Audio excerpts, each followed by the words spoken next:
أن سيدنا ونبينا وحبيبنا وبشيرنا ونذيرنا وطبيبنا وطبيب قلوبنا وحبيبنا وحبيب ربنا محمدا عبد الله ورسوله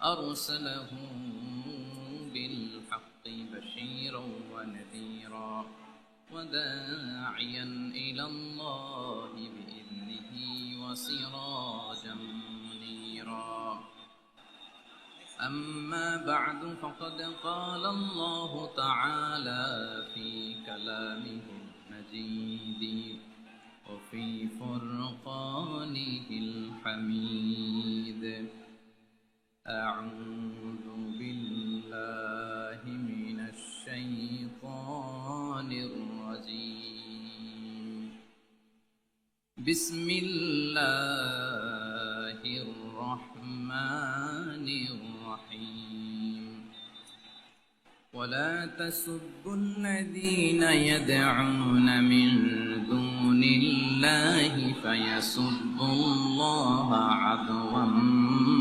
بغير علم كذلك زينا لكل أمة عملهم ثم إلى ربهم مرجعهم فينبئهم بما كانوا يعملون إن الله وملائكته يصلون على النبي يا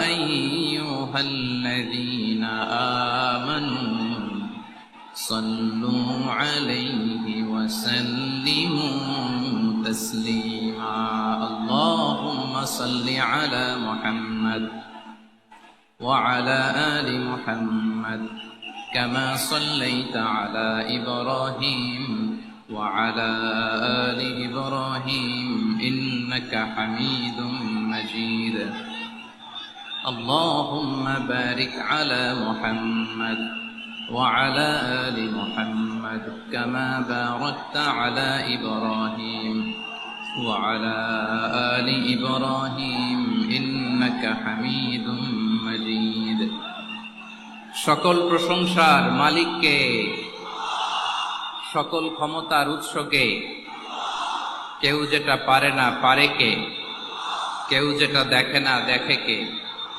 কেউ যেটা দেয় না দেয় কে সে আল্লাহ রাব্বুল ইজ্জত ওয়াল জালালের দরবারে আমরা শুকরগুজার হচ্ছি আমরা সবাই আওয়াজ করে পড়ে নিচ্ছি কালিমাতুশ শুকর আলহামদুলিল্লাহ গলা ছেড়ে দিয়ে আওয়াজ করে প্রিয় লালমনিরহাটের ভাইয়ের আওয়াজ করে সবাই পড়ুন রব্বানা লাকাল হামদ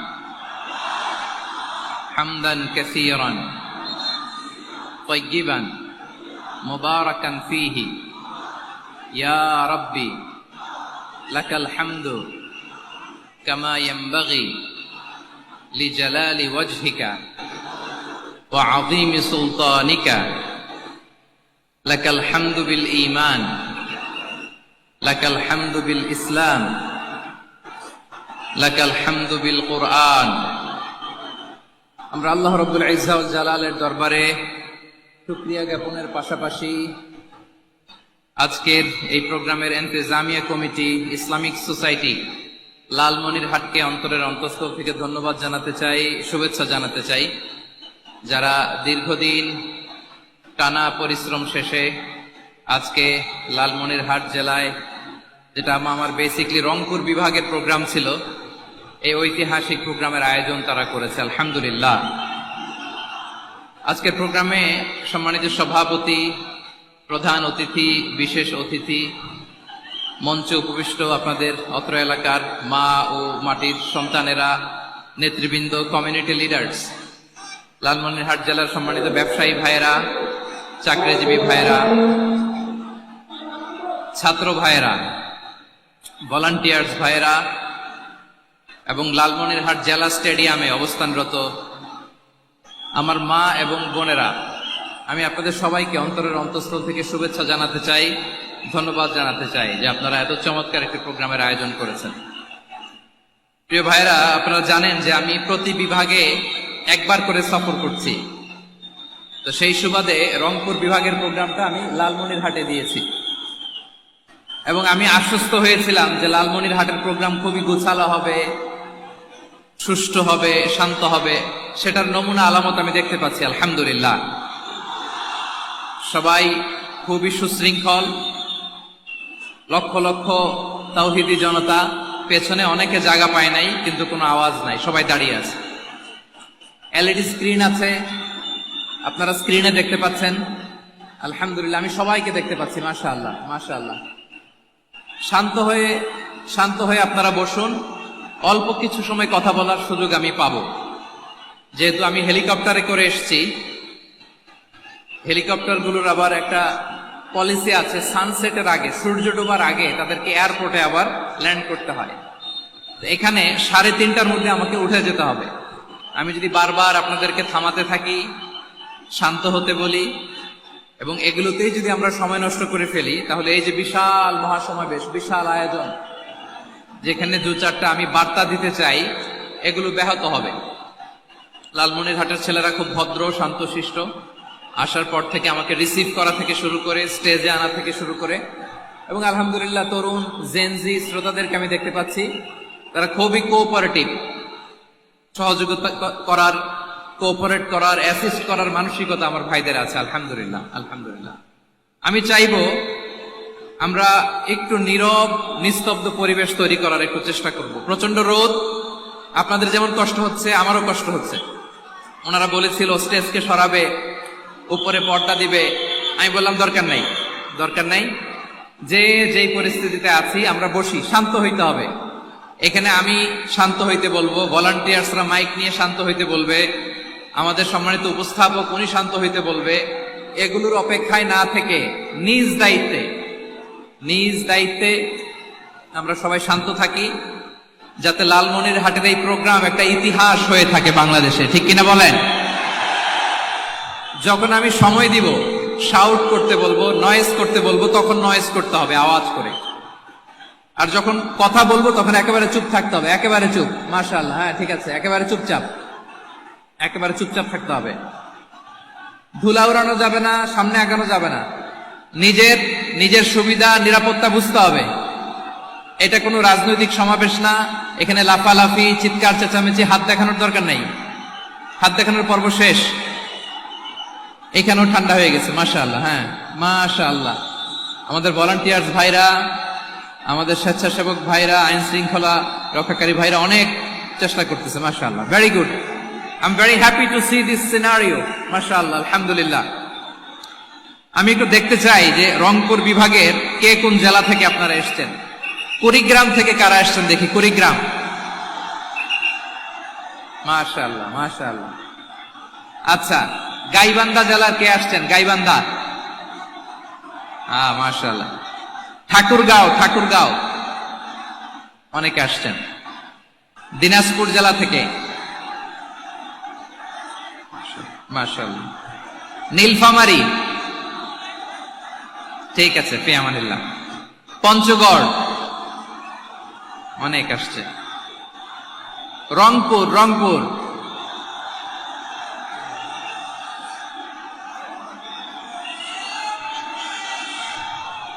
মাশাআল্লাহ মাশাআল্লাহ, ঠিক আছে। লালমনিরহাটের কারা দেখি, লালমনিরহাট।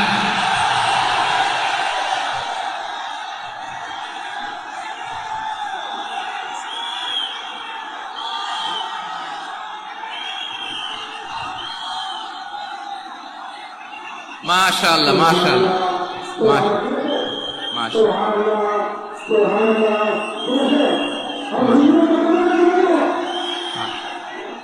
ঠিক আছে।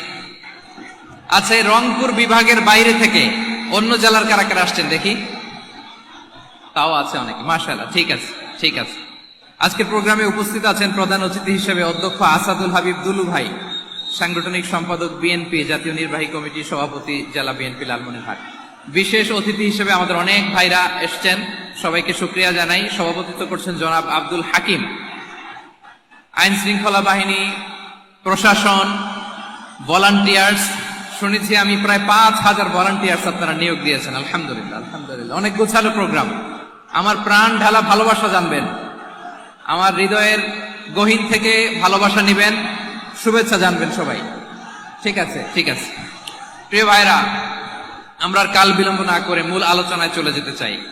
আজকে যে টপিকের উপর আমি কথা বলবো, টপিকটা হচ্ছে peaceful coexistence and communal harmony, শান্তিপূর্ণ সহাবস্থান এবং সাম্প্রদায়িক সম্প্রীতি। আমাদের বাংলাদেশে সাম্প্রদায়িক সম্প্রীতি আছে না নাই?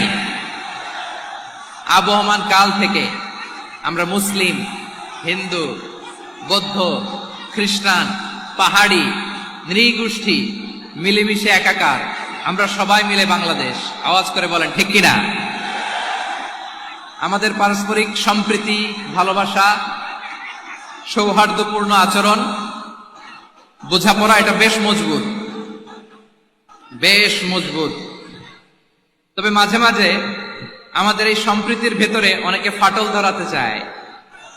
আমরা যে সুখে আছি, শান্তিতে আছি, এটা অনেকের ভালো লাগে না, ঠিক কিনা বলেন? আমাদের মধ্যে সাম্প্রদায়িক সম্প্রীতি, সৌহার্দ্যপূর্ণ আচরণ, ভালোবাসা, এটা আবহমান কাল ধরে আছে। তার প্রমাণ, আমরা তাফসিরুল মাহফিলের আয়োজন করলে আমাদের হিন্দু ভাইরা ডিস্টার্ব করে না, ঠিক কিনা? এবং আমি যদি বলি হাত তোলেন, হিন্দু ধর্মের কারা কারা এসেছেন, কত শত কত হাজার যে হাত উঠবে, আপনি অবাক হয়ে যাবেন। আমি চাচ্ছি না হাত উঠাতে। খুলনাতে সর্বশেষ যে আমি প্রোগ্রাম করে গেলাম, সেখানে কয়েকশো হিন্দু ভাই আসছে আমাদের আলোচনা শুনতে, আলহামদুলিল্লাহ। অনেক বৌদ্ধরা আসে, অনেক খ্রিস্টানরা আসে। এবার সফরেও অনেক হিন্দু ভাইরা আমার সাথে দেখা করেছে। তারা বলেছে, হুজুর, আমরা আপনার আলোচনা শুনি। আলহামদুলিল্লাহ বলেন। So it's our responsibility to present our religion to our non-Muslim brothers and sisters. আমাদের অমুসলিম ভাই বোনদের কাছে ইসলামের সৌন্দর্য তুলে ধরা, এটা আমাদের দায়িত্ব। We all are the ambassador of Islam. আমরা প্রত্যেকে দায়িত্বশীল, আমরা প্রত্যেকে এক একজন ইসলামের অ্যাম্বাসেডর। আলহামদুলিল্লাহ বলেন। এজন্য এমন ভাবে দ্য বিউটি অফ ইসলাম, ইসলামের সৌন্দর্য আমাদেরকে ফুটিয়ে তুলতে হবে, যাতে করে নন মুসলিমরা শাহাদা পড়ে, কালিমা পড়ে মুসলমান হয়ে যায়। অনেক নন মুসলিম ভাই বোন আমাদের হাতে শাহাদা পড়ে, কালিমা পড়ে মুসলমান হয়েছে, অনেক। সো আমরা যেন ইসলামের বিউটিটাকে তুলে ধরতে পারি এবং এই যে সম্প্রীতি, এটাকে যেন আমরা অটুট রাখতে পারি।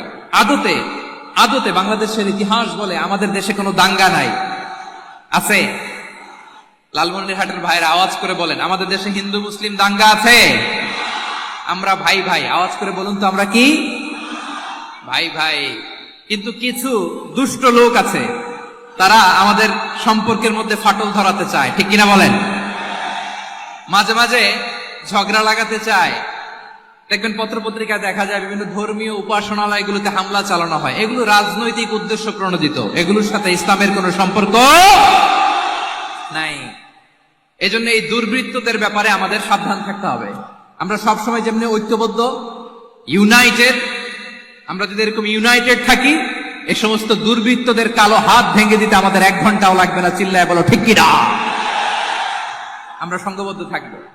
এই যে আমাদের পিসফুল কোএক্সিস্টেন্স, শান্তিপূর্ণ সহাবস্থান। হিন্দুরা পূজা করে, যেদিন হিন্দুদের পূজা অনুষ্ঠান, আমরা ওই দিন তাফসির মাহফিল করি না, ঠিক কিনা বলেন? যেদিন আমাদের তাফসিরুল কোরআনের প্রোগ্রাম, ওই দিন আমাদের হিন্দু ভাইরা ডিস্টার্ব করে না। সুবহানাল্লাহ। হিন্দুদের পূজা অনুষ্ঠানে মাদ্রাসার ছাত্র যে পাহারা দেয়, গোটা বিশ্বে এরকম দৃষ্টান্ত, নজির বিরল, ঠিক কিনা বলেন? আইন শৃঙ্খলা বাহিনীর পাশাপাশি মাদ্রাসার ছাত্ররা যে সেখানে পাহারা দেয়, গোটা পৃথিবীতে এই দৃষ্টান্ত আপনি পাবেন। মাদ্রাসার ছাত্ররা, তারা তো কোরআনের ধারক, তারা হাদিসের ধারক, তারা কেন মন্দির পাহারা দিবে? এই সম্প্রীতিকে ধরে রাখার জন্য, এই সৌহার্দ্যকে ধরে রাখার জন্য, আমাদের পারস্পরিক ভালোবাসাকে অটুট রাখার জন্য। আওয়াজ করে বলতে হবে, ঠিক কিনা? এখন বলেন, আমাদের এই ভালোবাসা অটুট থাক, আমরা চাই কি চাই না? আমরা হিন্দু মুসলিম মিলেমিশে শান্তিপূর্ণ সহাবস্থান, সাম্প্রদায়িক সম্প্রীতি। লালমনিরহাটের ভাইয়ের আওয়াজ করে বলুন, এই সাম্প্রদায়িক সম্প্রীতি আমরা চাই কি চাই না? আল্লাহ এই দেশকে তুমি বরকতময় করো, বাংলাদেশকে তুমি শান্তিময় করো। আওয়াজ করে সবাই বলেন আমিন। এই জায়গাটাতে সামান্য একটু আওয়াজ হচ্ছিল, এটাও থেমে গেছে। আলহামদুলিল্লাহ, আলহামদুলিল্লাহ। এখন একেবারে everything is in my control. মাশাআল্লাহ। ঠিক আছে, আমি মূল আলোচনায় যাই। প্রিয় ভাইরা, আমি বলেছিলাম আমার আলোচনার বিষয় হচ্ছে শান্তিপূর্ণ সহাবস্থান, সাম্প্রদায়িক সম্প্রীতি। আমরা দেখব ইসলাম আমাদেরকে কি কি দিক নির্দেশনা দেয়। শান্ত হইতে হবে। খরগোশের কানের মতো কান দুটো আমার দিকে করে রাখেন। আমি এখনো উঠে যাব, হাত নাড়ায় লাভ নাই, আমি উঠে যাব। তাকায় থাকো আর কান খাড়া, আওয়াজ হবে না। হ্যাঁ, মাশাআল্লাহ, মাশাআল্লাহ, ঠিক আছে। আমরা দেখবো যে রাসূল সাল্লাল্লাহু আলাইহি ওয়াসাল্লাম এই পিসফুল কোএক্সিস্টেন্সের জন্য আমাদের কি শিখিয়েছেন, কি কি গাইডলাইন দিয়েছেন। আমরা 1, 2, 3, 4 করে এগুলো আপনাদের সাথে শেয়ার করব। আমি আপনাদের খেদমতে সূরাতুল আনআমের 108 নম্বর আয়াত তেলাওয়াত করেছি।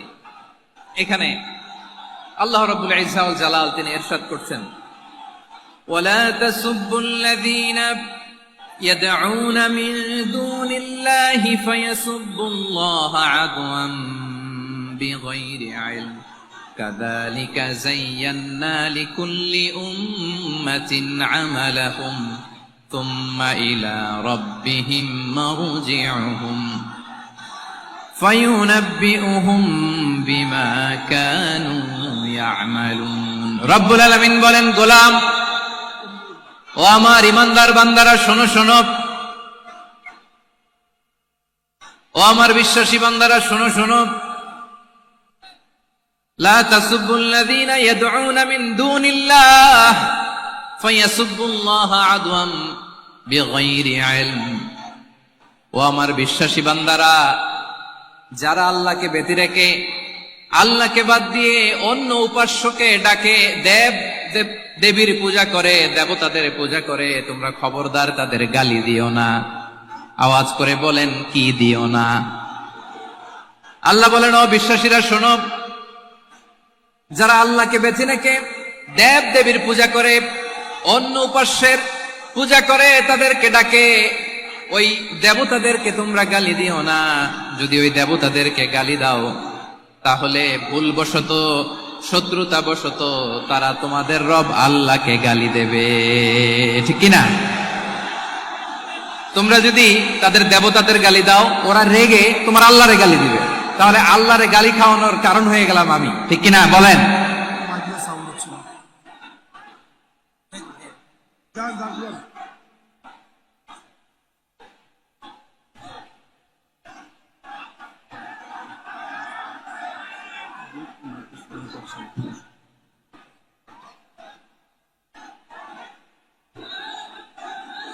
সম্মানিত ভাইয়েরা, এত বিশাল প্রোগ্রাম, মাইকের একটা সেটআপ থাকে, তারগুলো অনেক সময় নড়ে যায়, ধাক্কা ধাক্কিতে ডিসপ্লেস হয়, একটু ঝামেলা হবে।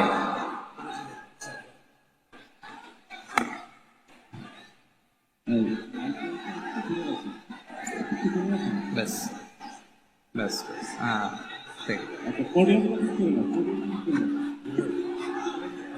ঠিক আছে। একটু একটু সমস্যা হবে মাঝে মাঝে, আপনারা শান্ত থাকলে, শান্ত থাকতে হবে। এইভাবে সাউন্ড নাই, এই নাই, এই বলতে বলতে আমার সময়ও নাই, উঠে যেতে হবে। এগুলো বোকামি। এই বিভাগীয় প্রোগ্রামগুলোতে যাই, চিৎকার চেঁচামেচি করে তোমরা আসো, সময় শেষ, আমাকে উঠে যেতে হয়। আমরা তো বঞ্চিত হলাম। গুরুত্বপূর্ণ অনেক কথা শোনাবো তোমাদের, অনেক। প্রিয় ভাইরা, আপনারা শান্ত হয়ে বসুন, শান্ত হয়ে। রব্বুল আলামিন বলেন, খবরদার বিশ্বাসীরা, আল্লাহ ছাড়া যারা অন্যান্য উপাস্যদেরকে ডাকে, দেবতাদেরকে ডাকে, তাদেরকে তোমরা গালি দিও না। ওই সমস্ত দেবতাদেরকে যদি তোমরা গালি দাও, তাহলে তারা আল্লাহকে গালি দিবে, ঠিক কিনা বলেন? আমরা দেবতাদের গালি দিলে ওরা আল্লাহকে গালি দিবে। রব্বুল আলামিন বলেন, খবরদার দেবতাদেরকে গালি দিও না, তাহলে ওরা তোমার রব আল্লাহরে গালি দেবে। প্রতিটি জাতির জন্য তাদের কাজকে আমি আল্লাহ সুশোভিত করে রেখেছি, তারা সবাই একদিন আমার কাছেই ফিরে আসবে। এরপর আমি রব্বুল আলামিন তাদের আমলনামা তাদেরকে জানিয়ে দেব। সুবহানাল্লাহ পড়ে। প্রিয় ভাইরা, আল্লাহ তাআলা বলেছেন খবরদার গালি দিও না। আদেশটা কার? আওয়াজ করে বলেন তো। হিন্দুদের দেবতা দেবদেবীদেরকে গালি দেওয়া যাবে না। আওয়াজ করে বলুন প্রিয় ভাইরা, এই আদেশটা কার? এই আপনাদের গলার আওয়াজ। অন্য ধর্মের দেবতাদেরকে যে গালি দেওয়া যাবে না, এই আদেশটা কার? আরো জোরে বলুন কার? গালি দিবেন কোন দেবতাকে? দিবেন? যদি দেন তাহলে ওরা আল্লাহরে গালি দিবে। তাহলে আল্লাহরে গালি খাওয়াইলো কে? আপনি, ঠিক কিনা বলেন? আমি আল্লাহকে গালি খাওয়ানোর কারণ হলাম, কারণ আমি যদি গালি না দিতাম ওরা আমার রবকে গালি দিত না। আওয়াজ করে বলেন ঠিক কিনা? তাহলে প্রিয় ভাইয়েরা, ইসলাম আমাদেরকে শিখায়, সূরাতুল আনআমের 108 নম্বর আয়াত থেকে আমরা বুঝলাম কোন ধর্মকে ছোট করা যাবে না। অন্য ধর্মকে ছোট করা মানে ইসলামকে ছোট করা। অন্য ধর্মের দেবতাকে গালি দেওয়া মানে আল্লাহকে গালি খাওয়ানো। আওয়াজ করে বলেন ঠিক কিনা? খবরদার, এটা করা যাবে না। আর অন্য ধর্মের দেবতাকে যদি আপনি গালি দেন, ওরা ইসলাম থেকে দূরে সরে যাবে। যাও ইসলামের প্রতি আকৃষ্ট হয়েছিল আর কোনোদিন ইসলামের ধারে কাছে আসবে না। আওয়াজ করে বলেন ঠিক কিনা? এজন্য কখনো কোনোদিন অন্য ধর্মের দেবতাদেরকে গালি দেয়া যাবে না। অন্য ধর্মের কোন দেবতাদেরকে আমরা গালি দিব না, গালি দিব না, বরং ইসলামের beauty, the beauty of Islam, ইসলামের সৌন্দর্যকে আমরা তুলে ধরব। আমরা যদি বিশ্বনবী সাল্লাল্লাহু আলাইহি ওয়াসাল্লামের জীবনের দিকে তাকাই, তাহলে আমি দেখব বিষ্ণু ইসলাম মক্কাতে কিংবা মদিনাতে অন্য ধর্মের লোকদের সাথে খুব পিসফুলি লাইফ লিড করেছেন। হোক মুশরিক, হোক খ্রিস্টান, হোক ইহুদি, বিশ্বনবী সবার সাথে মিলেমিশে ছিলেন। আলহামদুলিল্লাহ বলেন। ইসলাম হচ্ছে peaceful religion.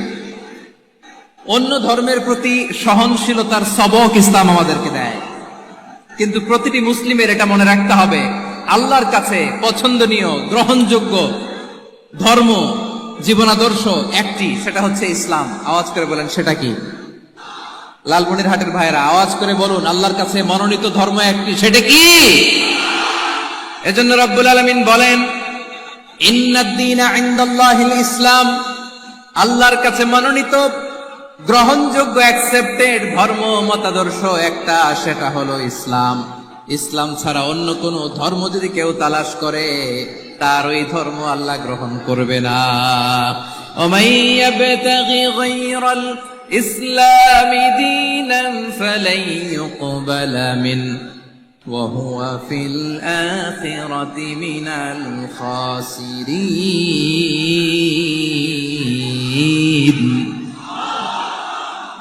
Whoever seek anything except Islam, that won't be accepted from him, and he will be loser in the day of judgment. কিয়ামতের দিন ইসলাম ছাড়া কেউ যদি অন্য কোন ধর্ম তালাশ করেছে দুনিয়াতে, তার এই মতাদর্শ গ্রহণ করা হবে না। and he will be loser, সে হবে লুজার, ক্ষতিগ্রস্ত, হাই হাই কোম্পানির ম্যানেজার। ওর আমও শেষ, সালাও শেষ। আওয়াজ করে বলেন ঠিক কি না? এজন্য ইসলাম পেয়ে আমরা খুশি না বেজার? প্রত্যেক নামাজ শেষে আমরা আল্লাহরে বলি, আল্লাহ রাদিতু বিল্লাহি রাব্বা ওয়া বিল ইসলামি দীনা ওয়া বি মুহাম্মাদিন নাবিয়ান ওয়া রাসূলা। ও আল্লাহ, তোমারে রব হিসেবে পেয়ে আমরা খুশি। ও আল্লাহ, ইসলামকে ধর্ম হিসেবে পেয়ে আমরা খুশি। বিশ্বনবীকে আমাদের রাসূল পেয়ে আমরা খুশি। ঠিক কিনা বলে? ইসলাম ছাড়া অন্য কোনো ধর্ম আমরা গ্রহণ করব না। ঠিক কিনা বলেন? আল্লাহর কাছে অ্যাকসেপ্টেড রিলিজিয়ান একটা, সেটা ইসলাম। তো বিশ্বনবী সাল্লাল্লাহু আলাইহি ওয়াসাল্লাম মক্কাতে কিংবা মদিনাতে খুব পিসফুলি এক্সিস্ট করেছেন, যে কোনো ধর্মের সাথে মিলেমিশে চলেছেন। তার প্রমাণ আমরা যদি রাসূল সাল্লাল্লাহু আলাইহি ওয়াসাল্লামের বায়োগ্রাফির দিকে তাকাই, তাহলে দেখব তিনি মুশরিকদের সাথে পিস ট্রিটি করেছেন, শান্তি চুক্তি, পিস ট্রিটি, পিস এগ্রিমেন্ট। আপনারা হুদাইবিয়ার সন্ধির নাম শুনেছেন? আমার লালমনিরহাটের কলিজার টুকরা ভাইয়েরা, হুদাইবিয়ার সন্ধির নাম আপনারা শুনেন নাই? 6ষ্ঠ হিজরিতে বিষ্ণু সাল্লাল্লাহু আলাইহি ওয়াসাল্লাম মুশরিকদের সাথে এই ট্রিটি করেছেন, চুক্তি। কাদের সাথে? মুশরিকদের সাথে। আমরা তো মুসলমান বসতে পারি না। আমরা দুই মুসলিম ভাই একসাথে বসে চা খেতে পারি না, গল্প করতে পারি না। বিষ্ণু সাল্লাল্লাহু আলাইহি ওয়াসাল্লাম মুশরিকদের সাথে ট্রিটি করেছেন, হুদাইবিয়ার সন্ধি। এই সন্ধির আগে মক্কা থেকে কেউ মদিনায় যেতে পারে না, মদিনা থেকে কেউ মক্কায় যেতে পারে না, কিন্তু এই সন্ধির পরে ট্রাফিক স্বাভাবিক হয়ে গেল। মক্কার লোকেরা মদিনায় আসতে পারে, মদিনার লোকেরা মক্কায় আসতে পারে। এটাকে বলে সুলহে Hudaibiya, the peace agreement of Hudaibiya, শান্তি চুক্তি। আমরা পৃথিবীতে এখন অনেক শান্তি চুক্তির নাম শুনি, এগুলো সব the piece treaty of Hudaibiya থেকে কপি করা। আল্লাহু আকবার। তাহলে বিশ্বনবী সাল্লাল্লাহু আলাইহি সাল্লাম তিনি যে শান্তিপূর্ণ সহাবস্থানে বিশ্বাসী ছিলেন, মুসলমানেরা যে অন্য ধর্মের প্রতি সহনশীল তার প্রমাণ হচ্ছে এই পিস ট্রিটি। শুধু তাই নয়, মাইকের সাউন্ডটা একটু বাড়াই দিতে হবে, খুব দুর্বল, একটু মজবুত করতে হবে, আর একটু ক্লিন করতে হবে, আর সবগুলা জায়গায় সাউন্ড যাচ্ছে কিনা একটু ক্রস চেক করতে হবে। হ্যাঁ, পাবেন পাবেন, দিচ্ছে mic operator, he is trying his level best, দিচ্ছে। মাইক অপারেটর যিনি আছেন, প্রতিটি জায়গায় প্রতিটি সাউন্ড বক্সে যেন আওয়াজ পাওয়া যায়, একটু ক্রস চেক করেন, সাউন্ডটাকে একটু স্ট্রং করে দেন। হ্যাঁ, ঠিক আছে, মাশাআল্লাহ। এদিকে তাকান, এদিকে। মক্কার পার্ট গেল, পিস এগ্রিমেন্ট করলেন, শান্তি চুক্তি। বিষ্ণু ইসলাম মদিনায় যে কি করলেন? মদিনায় যে বিষ্ণু ইসলাম মদিনা চার্টার করলেন, মদিনা সনদ, সাহিফাতুল মদিনা, এটার বলে মদিনা চার্টার। যে ওয়েস্টে, ইউরোপে, আমেরিকাতে তারা অনেক চার্টার করে, সব চার্টার মদিনা চার্টার থেকে কপি করা। আওয়াজ করে পড়েন সুবহানাল্লাহ। বিষ্ণু ইসলাম মদিনায় গেলেন, মদিনাতে মুসলিম, মুশরিক, ইহুদি, এই তিন ধর্মের লোক মিলে সব স্টেক হোল্ডার যারা আছে সবাইকে নিয়ে বিষ্ণু ইসলাম মদিনা চার্টার করলেন, মদিনা সনদ। পড়েন সুবহানাল্লাহ। শুধু তাই নয়, মক্কাতে বিশ্বনবী পিস এগ্রিমেন্ট করলেন, শান্তি চুক্তি মুশরিকদের সাথে। মদিনাতে যে বিশ্বনবী মদিনা চার্টার করলেন, মদিনা সনদ করলেন ইহুদিদের সাথে। আবার মদিনাতে বিশ্বনবী ইহুদিদের সাথে পিস ডায়ালগ করলেন, ইন্টারফেথ ডায়ালগ করলেন, আন্তধর্মীয় সংলাপ করলেন, যেই সংলাপের মূল ভিত্তি ছিল তাওহীদ। মূল ভিত্তি ছিল কি? তাওহীদ। বিশ্বনবী ইহুদিদেরকে ডাকলেন, আহ্বান করলেন, কুল ইয়া আহলাল কিতাবি তাআলাউ ইলা কালিমাতিন সাওয়াইন বাইনানা ওয়া বাইনাকুম আল্লা না'বুদা ইল্লাল্লাহ ওয়া লা নুশরিকা বিহি শাইআন ওয়া লা ইয়াত্তাখিযা বা'দুনা বা'দান আরবাবাম মিন দুনিল্লাহ فإن تولوا فقولوا اشهدوا بأننا مسلمون। সুবহানাল্লাহ। বিশ্বনবী মদিনার ইহুদিদের ডেকে বললেন, ও ইহুদিরা, শোনো শোনো, আসো এমন একটা আদর্শের প্রশ্নে আমরা একত্রিত হই, যে আদর্শের প্রচার তোমাদের নবীরাও করেছে, আমিও করি, যে আদর্শের কথা তোমাদের পবিত্র ধর্মগ্রন্থগুলোতে আছে, আমার কোরআনেও আছে, সেটা হলো তাওহীদ। আমরা এক আল্লাহ ছাড়া কারো ইবাদত করব না, আল্লাহর সাথে কাউরে শরীক করব না, আল্লাহ ছাড়া কাউরে রব মানব না। পড়েন সুবহানাল্লাহ। তাহলে আমার প্রিয় লালমনিরহাটের ভাইরা, মদিনাতে যে তিনি মদিনা চার্টার করলেন, মদিনা সনদ, পিস ডায়ালগ করলেন, শান্তির সংলাপ, ইন্টারফেথ ডায়ালগ করলেন, আন্তধর্মীয় সংলাপ, যার ভিত্তি ছিল তাওহীদ। সুবহানাল্লাহ পড়েন।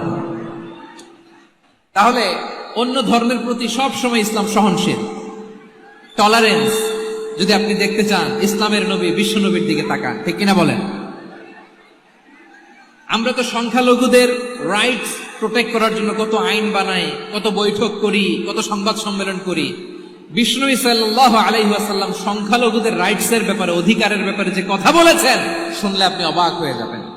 বিশ্বনবী বলেন, আলা মান যালামা মুআহাদান আও ইনতাকাসাহু আও কাল্লাফাহু ফাওকা তাআতিহি আও কাল্লাফাহু ফাওকা তাকাতিহি আও আখাযা মিনহু শাইআন বিগাইরি তিবি নাফসিন ওয়া আনা হাজিজুহু ইয়াউমাল কিয়ামা। খবরদার, জেনে রাখো, কেউ যদি কোনো সংখ্যালঘুর উপরে অত্যাচার করে, কোন সংখ্যালঘুর প্রাপ্য থেকে যদি কেউ কাউকে ঠকায়, সংখ্যালঘুর উপর যদি কেউ কষ্ট দেয়, কোন সংখ্যালঘুর সম্পদ যদি কেউ জোর করে কেড়ে নেয়, আমি কিয়ামতের দিন বিশ্বনবী ওই সংখ্যালঘুর পক্ষে আর ওই মুসলমানদের বিপক্ষে বাদী হয়ে দাঁড়াবো।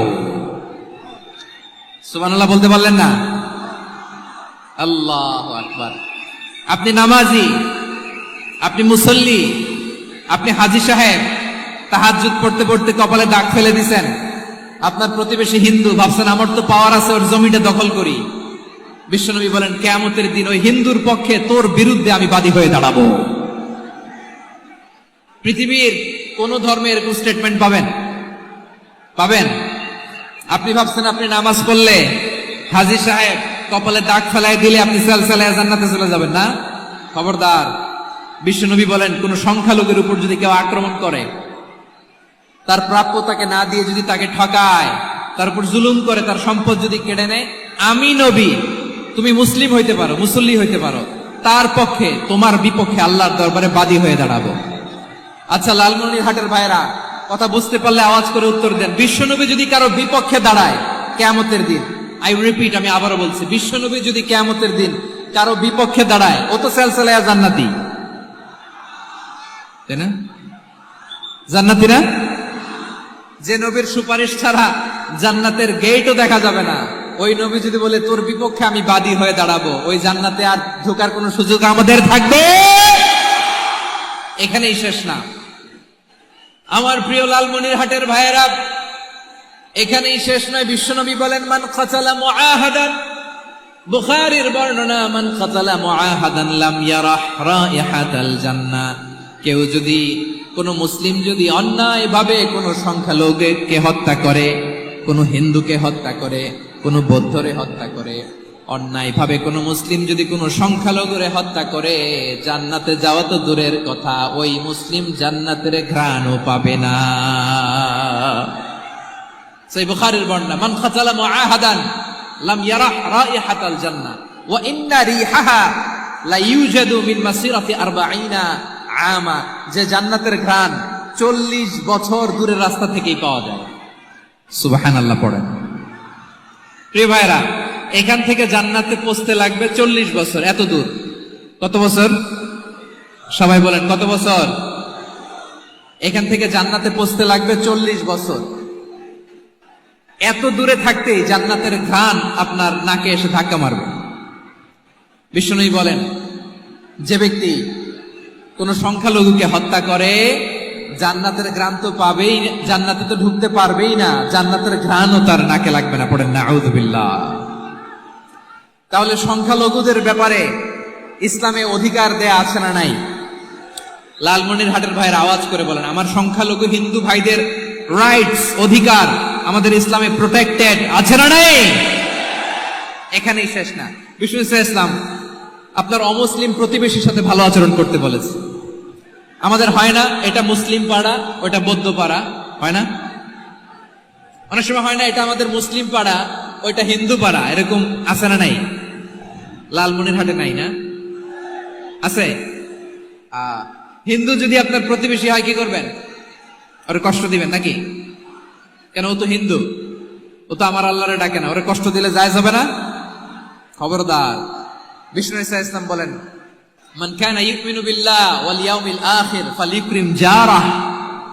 যে আল্লাহ বিশ্বাস করে আর আখিরাতে বিশ্বাস করে, সে যেন প্রতিবেশীর সাথে ভালো আচরণ করে। সুবহানাল্লাহ। কলিজা জুড়ায় যায় না আমার নবীর কথাগুলো শুনলে? যে আল্লাহ বিশ্বাস করে, যে আখিরাতে বিশ্বাস করে, সে যেন প্রতিবেশীর সাথে ভালো আচরণ করে। এখানে বলছে মুসলিম প্রতিবেশী বলছে, নামাজি প্রতিবেশী বলছে, আল্লাহওয়ালা প্রতিবেশী বলছে না। প্রতিবেশী আস্তিক হোক নাস্তিক হোক, প্রতিবেশী মুমিন হোক মুশরিক হোক, প্রতিবেশী হইলেই তার সাথে ভালো আচরণের দরকার আছে না নাই? আমার প্রিয় লালমনিরহাটের ভাইয়েরা, বিষ্ণু ইসলাম ওনার ইহুদি প্রতিবেশীদের দেখাশোনা করতেন। আওয়াজ না শোনা যাক, আমারও তো দেখা যায়, আমারও তো দেখা যায়। তাকায় থাকেন, তাকায় থাকলে সওয়াব হবে। কোরআনের কথা যেখান থেকে হয় এদিকে তাকায় থাকলেই বরকত। তাকায় থাকেন। জি জি, মাইক, আমি তার মাইক ঠিক করতে আসি না এদিকে, এই মাইক ঠিক করব, ওই মাইক ঠিক করব, ওদিকে পাইলট বলবে হুজুর চলে আসেন। জি বসুন, বসুন, মাশাআল্লাহ। হ্যাঁ, খুব শান্ত, ঠিক আছে। পুলিশ ভাইরা না খেয়ে দিনরাত আপনারা যাতে সুশৃঙ্খল একটা প্রোগ্রাম উপহার পান এটাই চেষ্টা করতেছে, আপনাদেরকে কষ্ট দিতে আসে নাই, একটু একটু সহযোগিতা করেন। জি মাশাআল্লাহ, হ্যাঁ ঠিক আছে। আমার প্রিয় ভাইরা, প্রতিবেশী আস্তিক হোক নাস্তিক হোক, মুসলিম হোক হিন্দু হোক, তার সাথে ভালো আচরণ করতে হবে। বিষ্ণু ইসলাম ওনার ইহুদি প্রতিবেশীর বাসায় যেতেন। কোন প্রতিবেশী? ইহুদি। আওয়াজ করে বলেন, কোন প্রতিবেশী? ইহুদি। এক ইহুদি কিশোর বিষ্ণু ইসলামের খেদমত করতে, ইহুদি ছেলে আমার নবীর খেদমত করতো, তারা ছিল নবীর প্রতিবেশী। তো অনেকদিন হয় ইহুদি ছেলেটা আসে না। বিষ্ণুনবী খোঁজ দিলেন, ঘটনা কি? একটা ইহুদি ছেলে না আমার খেদমতে আসতো, ছেলেটা কই? খোঁজ নিয়ে জানলেন ছেলেটা অসুস্থ। বিষ্ণু ইসলাম ওই ইহুদির বাড়িতে চলে গেলেন ওই ছেলেটাকে দেখা করার জন্য, ভিজিট করার জন্য। সুবহানাল্লাহ পড়বেন না? গেলেন, যে দেখে ইহুদি ছেলেটা মুমূর্ষ, যান যান যায় যায় ভাব, বিছানায় পড়ে আছে, তার বাবা দাঁড়ানো। বিশ্বনবী তার মাথার পাশে বসলেন, মাথায় হাত বুলিয়ে দিলেন, আর ছেলেটাকে বললেন আসলিম, হে ইহুদি ছেলে আসলিম, ইসলাম ধর্ম গ্রহণ করো। তো ছোট্ট ছেলে ভাবে আমরা ইহুদি, এখন ইসলাম ধর্ম গ্রহণ করলে আব্বা যদি বকা দেয়। ফানাযারা ইলা ওয়াজহি আবি, ছেলেটা তার বাবার চেহারার দিকে তাকালো, দেখি আব্বা কি কয়। আব্বা যদি বলে তাইলে ইসলাম ধর্ম গ্রহণ করবে। ইহুদি ছেলেটা তার বাবার দিকে যখন তাকালো, ওর বাবা বলে আতি আবুল কাসিম, আবুল কাসিম যা বলে তাই করো। আবুল কাসিম হচ্ছে বিষ্ণু ইসলামের একটা কুনিয়াত, উপনাম। আমার রাসূলের বড় ছেলের নাম ছিল কাসেম। যেমন দেখবেন আমাদের এলাকায় কারো ছেলের বড় ছেলের নাম যদি হয় আব্দুল্লাহ, এরা আব্দুল্লাহর বাপ বলে ডাকে। কারো বড় মেয়ের নাম যদি হয় ফাতেমা, এরা কি ডাকে? ফাতেমার বাপ বলে না? তো বিষ্ণু ইসলামের বড় ছেলের নাম ছিল কাসেম। ইহুদি বাবা বলল আতি আবুল কাসেম, আবুল কাসেম যা বলে তাই শোনো, মানে মোহাম্মদ যা বলে তাই শোনো। এই কথা শুনে ছেলে সাহস পাইছে, ছেলে আবার পড়তে আরম্ভ করলো আশহাদু আল্লাহ ইলাহা ইল্লাল্লাহ ওয়া আশহাদু আন্না মুহাম্মাদার রাসূলুল্লাহ, পড়েন আল্লাহু আকবার। বিশ্বনবীর আহ্বান শুনে ওই আহ্বানে সাড়া দিয়ে ইহুদি ছেলে শাহাদা পড়ে মুসলমান হয়ে গেল। তার হৃদয়টারে ইমানের নূর দিয়ে আলোকিত করে দিল কে? প্রিয় ভাইরা, এবার রাসূল সাল্লাল্লাহু আলাইহি ওয়াসাল্লাম বের হয়ে আসলেন ঘর থেকে, আর বললেন আলহামদুলিল্লাহিল্লাযী আনকাযাহু মিনান নার, প্রশংসা সে আল্লাহর যে আল্লাহ জাহান্নামে চলে যাচ্ছিল প্রায় এমন একটা লোককে মুহূর্তের মধ্যে কালেমায়ে শাহাদাতের বদৌলতে জান্নাতি বানায় দিলেন। আওয়াজ করে পড়েন সুবহানাল্লাহ। এই হাদিস থেকে আমরা কি শিখলাম? What is the moral of the story? এক নাম্বার স্টোরি হলো, প্রতিবেশী ইহুদি হোক হিন্দু হোক, যাবেন, সুসম্পর্ক রাখবেন, উপহার দিবেন, বিপদে পাশে দাঁড়াবেন, তাইলেই তো আপনাদের প্রতি, মুসলমানদের প্রতি তারা আকৃষ্ট হবে, ঠিক কিনা বলেন? আপনি যদি হিন্দুদের সাথে বৌদ্ধদের সাথে নাই মিশেন, নাস্তিকের কাছে নাই যান, তো ইসলামের সৌন্দর্যটা ওরা বুঝবে কেমনে? আমার অনেক হিন্দু পরিচিত ভাই আছে, ওরা আমাদের ইফতারির প্রোগ্রামে এসে একসাথে ইফতারি করে।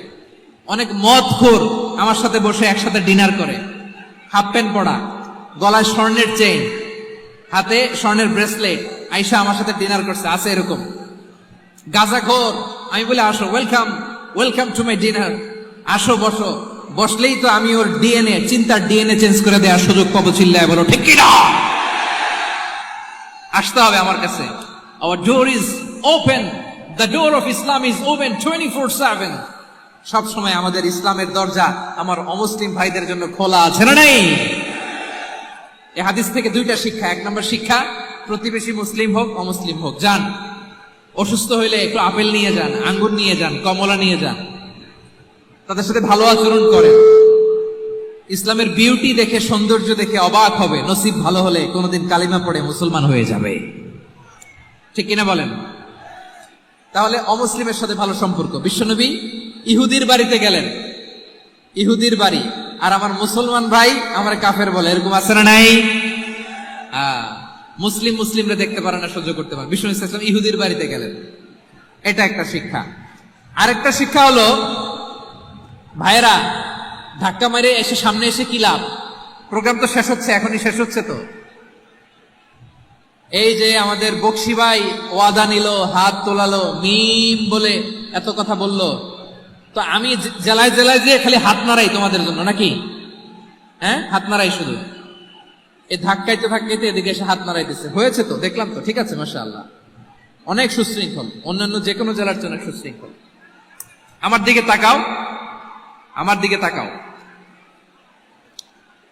ঠিক আছে, এই যে দাঁড়িয়ে আছে, একটা ছেলে নড়ে না, দেখছেন? মাশাআল্লাহ, মাশাআল্লাহ, মাশাআল্লাহ। হ্যাঁ, এইভাবেই। আর কয়েকটা মজাদার কথা আছে, শোনো। এই হাদিস থেকে আমাদের শিক্ষা হলো, আমার প্রতিবেশী যেই ধর্মের হোক, আমি সম্পর্ক রাখবো। অসুস্থ হলে যাব, কি বলেন ভাইরা? যাবেন না? যাবেন না আপনারা? আচ্ছা, 2 নম্বর শিক্ষা হলো, বিষ্ণু ইসা ইসলামের খাদেম ছিল ইহুদি, এতদিন খেদমত করলো, একদিনও বিশ্বনবী ওরে কালিমার দাওয়াত দেয় নাই। কারণ কি? বিশ্বনবী একটা ভালো সময়ের অপেক্ষা করতেছিলেন, প্রপার টাইমিং। দাঈর কাজ হচ্ছে দাঈ ইলাল্লাহ, সে হচ্ছে সুযোগ সন্ধানী। দাঈ সুযোগ খুঁজে, কখন দাওয়া দিলে ব্যাটে বলে হবে, ঝুপ বুঝে কোপ মারে, ঠিক কিনা বলেন? বিষ্ণু ইসলাম ভালো সময়ের অপেক্ষা করতেছিলেন, দেখি ভালো সময় আসুক আসুক আসুক আসুক। আস্তে আস্তে এমন সময় আসছে, ছেলে এবার মুমূর্ষ। অসুস্থ ব্যক্তির হৃদয় অত্যন্ত নরম থাকে। হসপিটালে যখন কেউ যায়, তার হৃদয়টা বড্ড নরম থাকে, মৃত্যুর ভয়ে তার অন্তরটা নরম থাকে, ঠিক কিনা বলেন? এই প্রপার টাইমিং এর অপেক্ষা করতেছিলেন। যখনই টাইমিং পেয়েছেন, দাওয়াত দিলেন, পড়ো লা ইলাহা ইল্লাল্লাহ, সুবহানাল্লাহ পড়েন সবাই। তাহলে ইসলাম অমুসলিম প্রতিবেশীর সাথে ভালো আচরণ করতে বলে। ইসলাম অমুসলিম মাতা পিতার সাথেও ভালো আচরণ করতে বলে। মাতা পিতা যদি অমুসলিম হয়, তারা ফেলে দিতে পারবেন? পারবেন? পারবেন? আমার লালমনিরহাটের ভাইয়েরা, অনেক হিন্দু ছেলে আমাদের হাতে শাহাদা পড়ে মুসলিম হয়, কিন্তু ওর মা মুসলমান হয় নাই, বাবাও হয় নাই। এরকম আছে না নাই? তো ও হয়েছে মুসলিম, মা বাপ হিন্দু, এখন মা বাপ কি বাদ? হ্যাঁ, মা বাপ বাদ দেয়া যাবে? যেই মা আপনারে 9 মাস 8 মাস পেটে ধারণ করলো, আপনার মায়ের নার ছেঁড়া ধন, আপনি ওই মারে বাদ দিতে পারবেন? যে মায়ের বুকের তাজা দুধ খেয়ে আপনি আজকে বাড়ন্ত তাজা তরতাজা, ওই মারে বাদ দেয়া যাবে? মায়ের এক ধারে দুধের দাম, কাটিয়া গায়ের চাম, পাপুষ বানাইলে ঋণের শোধ হবে না, এমন দরদি ভাবে কেউ হবে না আমার মাহা গো। মায়ের এক ধারে দুধের দাম, কাটিয়া গায়ের চাম, পাপুষ বানাইলে ঋণের শোধ হবে না, এমন দরদি ভাবে কেউ হবে না আমার মাহা গো, ঠিক কিনা? মাকে তো বাদ দেওয়া যায় না। وَقَضَى رَبُّكَ أَلَّا تَعْبُدُوا إِلَّا إِيَّاهُ وَبِالْوَالِدَيْنِ إِحْسَانًا। আল্লাহ বলে, অবধারিত 2টা ভার্ডিক্ট তোমাদের জন্য, এক আল্লাহর ইবাদত করবা, আর মা বাবার প্রতি ইহসান করবা। আদেশটা কার? মা বাবার প্রতি ইহসান করতে হবে। আমার মা হিন্দু হোক, ভালো আচরণ করতে হবে, বৌদ্ধ হোক, ভালো আচরণ করতে হবে। আমার যে সমস্ত হিন্দু ভাইয়েরা মুসলিম হয়েছে, তোমাদের মা বাবা এখনো মুসলমান হয় নাই, তাদের সাথে ভালো আচরণ করতে হবে। আপনাদের খেদমত নিজে করতে হবে, অথবা খেদমতের ব্যবস্থা করাই দিতে হবে। মান্থলি যে খরচ লাগে এটা দিতে হবে। আরে তুমি এখন মুসলিম, তোমার মা বাবা হিন্দু, এখনই তো সুযোগ ইসলামের সৌন্দর্য দেখানো। এখন মা বাবা যদি দেখে, আরে এটা হিন্দু থাকতে তো বদমাইশ ছিল, বেয়াদব ছিল, কি এমন ধর্ম সে গ্রহণ করলো যেটা গ্রহণের সাথে সাথে সে পাল্টে গেল? কি এমন ধর্ম সে গ্রহণ করেছে যেটা তার জীবনকে আলোকিত করে দিয়েছে? নসিব ভালো হইলে তারাও কালিমা পড়ে মুসলমান হয়ে যাবে। বিষ্ণু ইসা ইসলামের স্ত্রীর নাম ছিল আয়েশা রাদিয়াল্লাহু তাআলা আনহা, আবু বকর রাদিয়াল্লাহু তাআলা আনহুর মেয়ে। আবু বকর রাদিয়াল্লাহু তাআলা আনহুর আরেক মেয়ের নাম হচ্ছে আসমা। কি নাম? দুজনই আবু বকর রাদিয়াল্লাহু তাআলা আনহুর মেয়ে, আসমা আর আয়েশা। নাম দুটা কেমন লাগে? আসমা নামটা কেমন লাগে? আয়েশা নামটা কেমন লাগে? সবার ভালো লাগে নাই? নাম দুটো আপনাদের ভালো লাগে? আমার ছেলের একটা নাম দেন, মেয়ের একটা নাম দেন। আমার মনে আছে যশোরের আবদিনের মাহফিলে আমি 1-2টা নাম দিয়েছিলাম। আজকে লালমনিরহাটের এই প্রোগ্রামে কন্যা সন্তান যদি হয় 2টা নাম দিলাম, আসমা কিংবা আয়েশা। ইনশাআল্লাহ পড়েন। দুজন বোন, এক মায়ের না, বাবা এক মা দুইজন। আয়েশা রাদিয়াল্লাহু তাআলা আনহার মায়ের নাম উম্মে রুমান, আর আসমা রাদিয়াল্লাহু তাআলা আনহার মায়ের নাম কুতাইলা বিনতে আব্দুল উজ্জা। আবু বকর রাদিয়াল্লাহু তাআলা আনহু 4টা বিয়ে করেছিলেন। তো একই ঘটনা ঘটেছে এই ফ্যামিলিতে। আসমা ইসলাম ধর্ম গ্রহণ করে মুসলিমা, কিন্তু তার মা কুতাইলা মুশরিকা।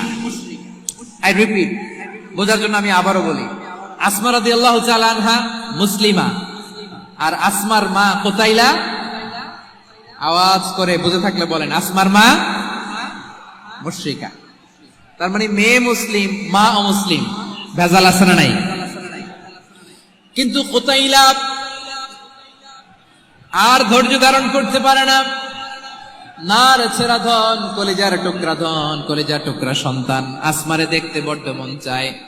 সাইয়েদনা আসমা রাদিয়াল্লাহু তাআলা আনহা মক্কা থেকে হিজরত করে মদিনায় চলে গেলেন হুদাইবিয়ার পর। যখন মক্কা মদিনার ট্রাফিক স্বাভাবিক হলো, মক্কার লোক মদিনায় যায়, মদিনার লোক মক্কায় আসে। কুতাইলা কলিজার টুকরা সন্তান আসমারে দেখার জন্য কিছু উপহার নিয়ে বিশাল মরুপথ পাড়ি দিয়ে মক্কা থেকে মদিনায় যায়। সুবহানাল্লাহ বলেন। এখন মা আসছে মেয়ের সাথে দেখা করতে, মেয়ে তো আর দেখা দেয় না। মেয়ে ভাবছে আমার মা তো মুশরিকা, অপবিত্রা, তার সাথে কি দেখা দেয়া যাবে? বিশ্বনবীর দরবারে চলে গেলেন। সুবহানাল্লাহ বলেন।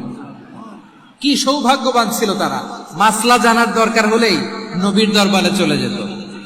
ঘরে বউয়ের সাথে ঝগড়া হলে নবীর দরবারে চলে যেত। অনেক সাহাবী বলে, আমার পেটে ক্ষুধা লাগলো আমি নবীর কাছে চলে যেতাম, কারণ নবীর চেহারার দিকে তাকালেই আমার পেটের ক্ষুধা মিটে যেত।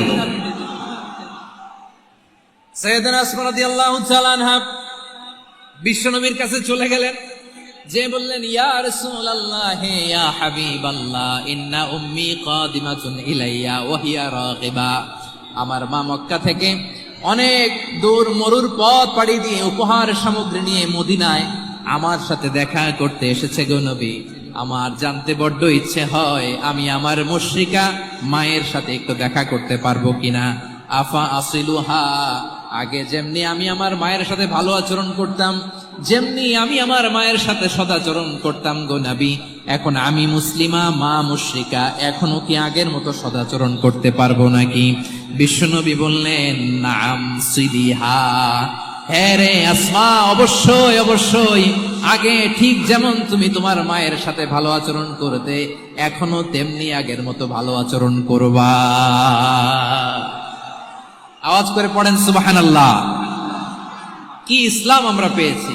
কত ব্রড মাইন্ডেড আমাদের ইসলাম, কত ওপেন মাইন্ডেড ইসলাম, কত ওপেন আপ করতে পারে, চিন্তা করতে পারেন।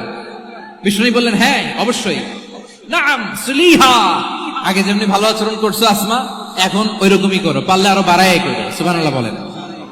তাহলে আমার যে হিন্দু ভাইরা, হিন্দু বোনেরা, ইমানের বদৌলতে দৌলতে আপনি ধন্য হয়েছেন, আপনার আম্মা আব্বা এখনো মুসলমান হয় নাই, তাদের জন্য দোয়া করেন, তাদের জন্য দোয়া করেন, আল্লাহ যেন তাদেরকেও ইমানের দৌলত দান করে। আমরা সবাই পড়ি আমিন, আরো জোরে পড়েন আমিন। এখন বলেন, ইসলাম কি ন্যারো মাইন্ডেড রিলিজিয়ান না ব্রড মাইন্ডেড? লালমনিরহাটের যুবক ভাইরা আওয়াজ করো, ইসলাম কি ন্যারো মাইন্ডেড না ব্রড মাইন্ডেড? কতটা ব্রড মাইন্ডেড দেখেন। বিশ্বনবী সাল্লাল্লাহু আলাইহি সাল্লাম অমুসলিমরা যদি নবীকে উপহার দিত, ওই উপহারও বিশ্বনবী গ্রহণ করতেন। সুবহানাল্লাহ পড়েন। আপনার অমুসলিম বন্ধু যদি উপহার দেয়, সেটাও আপনি নিতে পারবেন, যেটা নেওয়া যায়। কিন্তু আপনার বন্ধু যদি আপনার মদের বোতল দেয়, নিতে পারবেন? হ্যাঁ, মদের বোতল দিলে পারবেন। আপনার বন্ধু যদি আপনার পর্ক দেয়, পর্ক, শুকরের গোশত মিশ্রিত কোনো খাবার, ওটা নিতে পারবেন না। হালাল যে কোনো জিনিস নিতে পারবেন। বিশ্বনবী সাল্লাল্লাহু আলাইহি ওয়াসাল্লাম অমুসলিমদের দেয়া হাদিয়া গ্রহণ করতেন। কেমন নবী ছিলেন! আমার নবীরে চিনে নেন, আমার নবীর অ্যাটিটিউড জেনে নেন। বিশ্বনবী সাল্লাল্লাহু আলাইহি ওয়াসাল্লাম যখন কোন জনপদে যেতেন, 3টা অপশন নিয়ে যেতেন। প্রিয় ভাইয়ের আওয়াজ করে বলতে হবে, কোন জনপদে গেলে আমার নবীর অপশন থাকতো কয়টা? আমার মতো 3 আঙ্গুল উঁচু করে দেখান আর বলুন, আমার নবী কোন জনপদে গেলে কয়টা অপশন নিয়ে যেতেন? 1 নাম্বার অপশন, আসলিম তাসলাম। নতুন এলাকায় গেলে বলতেন, আসলিম তাসলাম, ইসলাম ধর্ম গ্রহণ করো, শান্তিতে থাকবা, আমার ভাই হয়ে যাবা, আমরা ভাই ভাই, ইসলাম মানো, আমরা ভাই ভাই। অপশন নাম্বার কত? 1। যদি বলে না ইসলাম মানবো না, ওকে, অপশন নাম্বার 2, মুসলিম হওয়ার দরকার নাই, লা ইকরাহা ফিদ্দিন, ইসলামে কোনো বাড়াবাড়ি নাই। খ্রিস্টান আছো থাকো, বৌদ্ধ আছো থাকো, ইহুদি থাকতে চাও থাকো, কিন্তু আমরা যেহেতু রিজিওনাল সুপার পাওয়ার, আমাদের আন্ডারে থাকো, ট্যাক্স দিয়া থাকো, এটার বলে জিজিয়া। আলেম যারা আছেন বুঝবেন এটার আরবিতে কি বলে, জিজিয়া। You pay us the tax, we will give you the security. তোমরা ট্যাক্স দিবা, আমরা সিকিউরিটি দিব, আমাদের আওতায় থাকবা, কেউ তোমাদেরকে আক্রমণ করতে পারবে না, আমরা নিরাপত্তা দিব। সুবহানাল্লাহ বলেন। এটা অপশন নাম্বার কত? আচ্ছা, বুঝে থাকলে বলেন 1 নাম্বার অপশন কি ছিল? ইসলাম।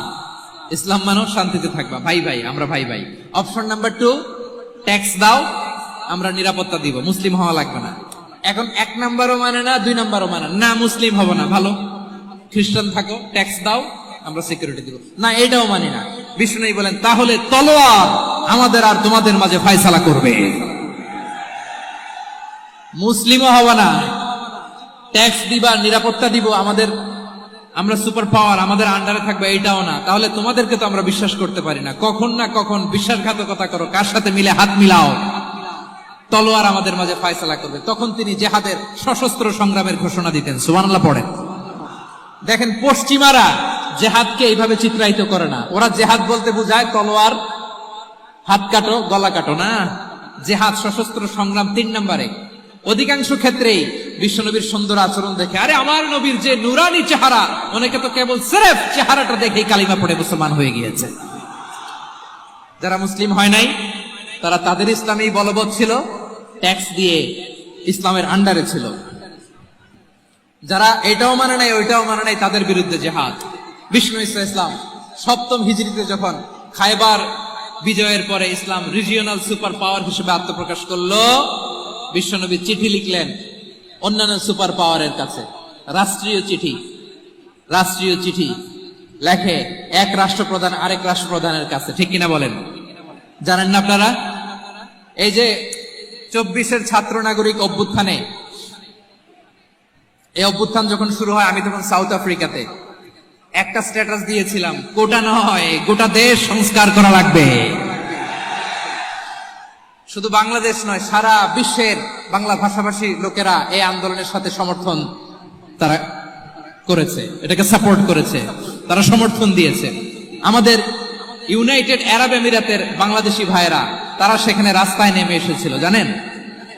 ওইখানে ডেমনস্ট্রেশন করা যায় না, সেখানকার সরকার তাদেরকে যাবজ্জীবন দিয়েছিল। তখন আমাদের এই যে প্রধান উপদেষ্টা ডক্টর মোহাম্মদ ইউনূস সরাসরি G2G বলে, এটারে G2G, government to government, G2G, উনি চিঠি লিখলেন যে তাদেরকে, ইউর হাইনেস, হে সম্মানিত আমির, আপনি আমার এই চিঠির কারণে আমার সম্মানে এই 53 জন বাংলাদেশিকে মাফ করে দেন। এই চিঠির বদৌলতে বেকসুর খালাস পেয়ে গিয়েছিল আমাদের ভাইরা। জানেন না এই ঘটনা আপনারা? তাহলে গভর্নমেন্ট টু গভর্নমেন্ট চিঠি দেওয়া হয়। 7ম হিজরিতে বিষ্ণু ইসলাম সব সুপার পাওয়ারের কাছে চিঠি দিলেন, রোমান সম্রাটের কাছে, পারস্য অধিপতির কাছে, মিশরের অধিপতির কাছে, সবার কাছে চিঠি লিখলেন। চিঠির ভাষা ছিল এরকম, মিন মুহাম্মাদিন রাসূলিল্লাহ ইলা মুকাওকিস আযীমিল কিবত, মুহাম্মদ রাসূলুল্লাহর পক্ষ থেকে মিশরের বাদশার কাছে, আসলিম তাসলাম, ইসলাম মানো শান্তিতে থাকবা, সালামুন আলা মান ইত্তাবাআল হুদা, শান্তি তার জন্য যে হেদায়েতের অনুসরণ করে। সুবহানাল্লাহ পড়েন। তো এই চিঠি অনেকে ভালোভাবে রিসিভ করেছে, অনেকে এই চিঠি পাওয়ার পরে নবীর কাছে আবার ইন রিটার্ন উপহার পাঠিয়েছে। কি পাঠিয়েছে? উপহার। মিশরের বাদশা মুকাওকিস, তিনি বিশ্বনবীকে বিশাল এক উপহারের ডালি পাঠিয়েছেন। মিশরের বাদশা মুকাওকিস ছিলেন ধর্মে খ্রিস্টান। লালমনিরহাটের ভাইয়েরা আওয়াজ করে বলেন, মিশরের বাদশা ধর্মে কি ছিল? খ্রিস্টান। কি উপহার দিয়েছিল আমার নবীকে? শুনতে মনে চায়? আওয়াজ নাই লালমনিরহাটের গলায়, শুনতে মনে চায়? 1000 স্বর্ণ মুদ্রা, 1000 স্বর্ণ মুদ্রা।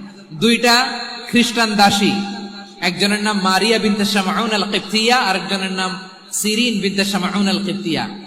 একজন খ্রিস্টান দাস 20 থান কাপড় জামা বানানোর জন্য, আমরা নবী যেন সেলাই করে জামা বানাতে পারে এজন্য 20 থান কাপড় বিশথান ফাইন গার্মেন্ট, সুবহানাল্লাহ পড়বেন না? এরপরে একটা গাধা যেটার নাম ছিল উফাইর, আর একটা খচ্চর এটার নাম ছিল দুলদুল। খচ্চর চিনেন? গাধা আর ঘোড়ার ক্রসিং এ যে প্রাণীটা দুনিয়াতে আসে ওটার খচ্চর বলে। তো এই যে সুপার পাওয়ার, খ্রিস্টান বাদশার কাছে নবী চিঠি লিখলেন, ওই খ্রিস্টান বাদশা আমার নবীকে উপহার দিল, বিশ্বনবী এই উপহারগুলো সানন্দে গ্রহণ করেছেন।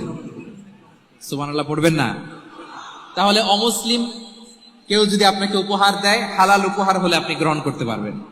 অনুরূপ ভাবে পারস্যের বাদশাহ, রোম সম্রাট বিশ্বনবীকে উপহার পাঠিয়েছেন, আমার নবী সবগুলো উপহার গিফট গ্রহণ করেছেন। সুবহানাল্লাহ বলেন। তাহলে প্রিয় লালমনিরহাট, আওয়াজ করে বলুন, ইসলাম কি ন্যারো মাইন্ডেড রিলিজিয়ন না ব্রড মাইন্ডেড? আম্মাজান আয়েশার কাছে মাসালা জানতে চায় মেয়েরা, হে আম্মাজান, অগ্নি উপাসকেরা তাদের ঈদের দিন নওরোজের সময় আমাদেরকে পাখি দেয়, নেওয়া যাবে? উনি বললেন, ওরা জবাই করে দিলে নেওয়া যাবে না, কিন্তু ওরা যদি ফলমূল এরকম খাবার দেয় এগুলো নেওয়া যাবে। তার মানে অমুসলিমদের দেয়া উপহার এটা গ্রহণ করা যায়। সুবহানাল্লাহ বলেন। শুধু তাই নয়, বিষ্ণু ঈসা ইসলাম অমুসলিমদের সাথে আর্থিক লেনদেনও করেছেন, ফিনান্সিয়াল ডিলিং করেছেন। অমুসলিমদের সাথে প্রয়োজনে আপনি ফিনান্সিয়াল ডিলিং করতে পারবেন। আমরা প্রায় দেখি বাজারের মিষ্টির দোকানগুলো আমার হিন্দু ভাইদের। লালমনিরহাটে মিষ্টির দোকান, দইয়ের দোকান কারা চালায়? হিন্দুরা চালায় না? তারপরে যে বারবার শপ, চুল কাটে যে নাপিত, অধিকাংশ নাপিতের দোকানে কারা? আমার হিন্দু ভাইরা। আপনি চুল কাটতে পারবেন কিনা? পারবেন কিনা বলেন? পারবেন। তার দোকান থেকে দই মিষ্টি কিনতে পারবেন কিনা? হ্যাঁ, আমার মুসলিম ভাইয়ের দোকান থাকলে ওইটার আমি বেশি প্রায়োরিটি দিব, ঠিক কিনা? কিন্তু যদি তাদের সার্ভিস নিতে চান, প্রোডাক্ট নিতে চান, পারবেন। তার দলিল সহিহ বুখারী, আম্মা জান আয়েশা রাদিয়াল্লাহু তাআলা আনহা বলেন, ইশতারা রাসূলুল্লাহ সাল্লাল্লাহু আলাইহি ওয়াসাল্লাম মিন ইয়াহুদিয়িন তুআমান ওয়া রাহানাহু দিরআহু মিন হাদিদ। রাসূল সাল্লাল্লাহু আলাইহি ওয়াসাল্লাম এক ইহুদির কাছ থেকে, কার কাছ থেকে? সবাই বলে নাই, কার কাছ থেকে? আমার নবী, পেয়ারা নবী এক ইহুদির কাছ থেকে জব কিনেছিল, জব, বার্লি, যেটা দিয়ে রুটি বানায়। ওই জবের দাম দেওয়ার টাকা পয়সা নবীর কাছে ছিল না, ফলে নবী ওনার একটা পোশাককে মর্গেজ রেখেছিলেন, মর্গেজ, বন্ধক, যে এখন এটার দাম দিতে পারবো না, কয়েক কেজি বার্লি নিয়ে যাই আর বন্ধক হিসেবে আমার জামাটা রেখে গেলাম, যেদিন দাম দিব ওই দিন জামাটা ছুটাই নিয়ে যাব। সুবহানাল্লাহ পড়বেন না? বাকিতে নিছিলেন, বাকিতে।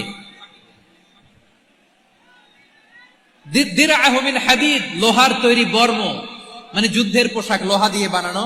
বিষ্ণুনবী বললেন, কয়েক কেজি জব দাও, টাকাটা পরে দিব, এখন টাকা নাই, বন্ধক হিসেবে, মর্গেজ হিসেবে আমার জামা রেখে গেলাম, যখন টাকা দিব জামা ছুটায় নিব। আওয়াজ করে বলতে হবে সুবহানাল্লাহ। এ থেকে বোঝা গেল অমুসলিমদের সাথে ফিনান্সিয়াল ডিলিং করা যায়, অর্থনৈতিক লেনদেন করা যায়, কেনাবেচা করা যায়, প্রোডাক্ট কেনা যায়। এমনকি আমাদের মসজিদে নববীতে বারান্দায় আপনার একটা অটোমেটিক ফ্লাইং আমব্রেলা দেখছেন?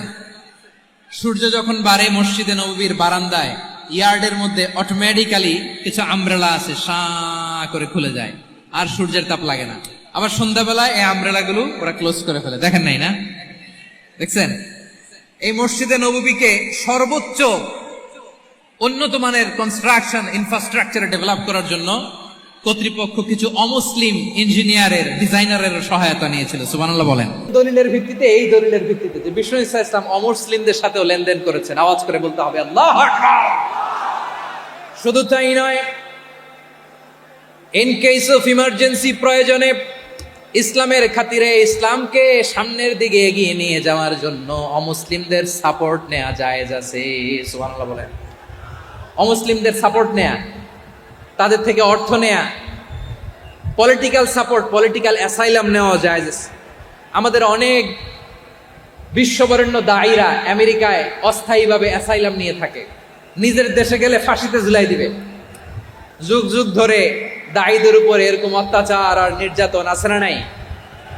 মিশরের অনেক দায়ীরা পাশ্চাত্যে যেয়ে থাকে, এই যে তারা পলিটিক্যাল অ্যাসাইলাম নিয়ে থাকে, রাজনৈতিক আশ্রয়, এটা জায়েজ আছে না? এটা যে জায়েজ আছে তার প্রমাণ স্বয়ং বিশ্বনবী সাল্লাল্লাহু আলাইহি ওয়াসাল্লাম পলিটিক্যাল সাপোর্ট নিয়েছিলেন অমুসলিমদের কাছ থেকে। সুবহানাল্লাহ বলেন। খুব মজাদার একটা ঘটনা শুনবেন। আপনাদের আগ্রহ দেখে তো মনে হয় না শোনার ইচ্ছা আছে। আছে আছে, গলায় জোর আছে। লিল্লাহে তাকবীর, লিল্লাহে তাকবীর, নারে তাকবীর। মাশাআল্লাহ।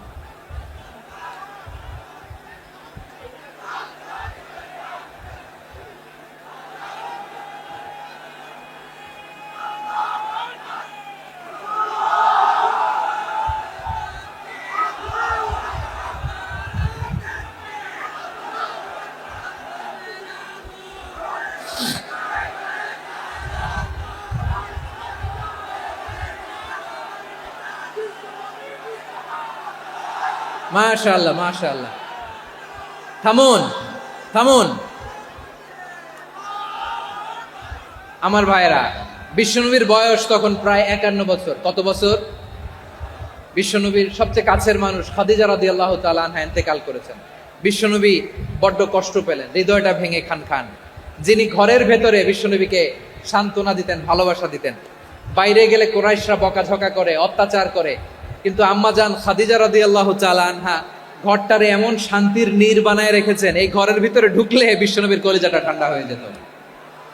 এজন্য রব্বুল আলামিন বলেন, খাদিজা, ও আমার বান্দি খাদিজা, জান্নাতে এমন স্পেশাল একটা ঘর আমি তোমার জন্য রেডি করে রেখেছি। ওই ঘরের মধ্যে কোনো আওয়াজ নাই, ওই ঘরের মধ্যে কোনো নয়েজ নাই, ওই ঘরে কোনো বিশৃঙ্খলা নাই। কারণ মক্কার জমিনে আমার নবী কুরাইশদের বিশৃঙ্খলা, নয়েজ আর ঝামেলাগুলোকে উপেক্ষা করে যখন তোমার ঘরের ভিতরে ঢুকতো, ঘরটারে তুমি শান্তির নীড়, ঠান্ডা, নীরব, নিস্তব্ধ, নিঝুম আর শান্তির নীড় বানিয়ে রেখেছো।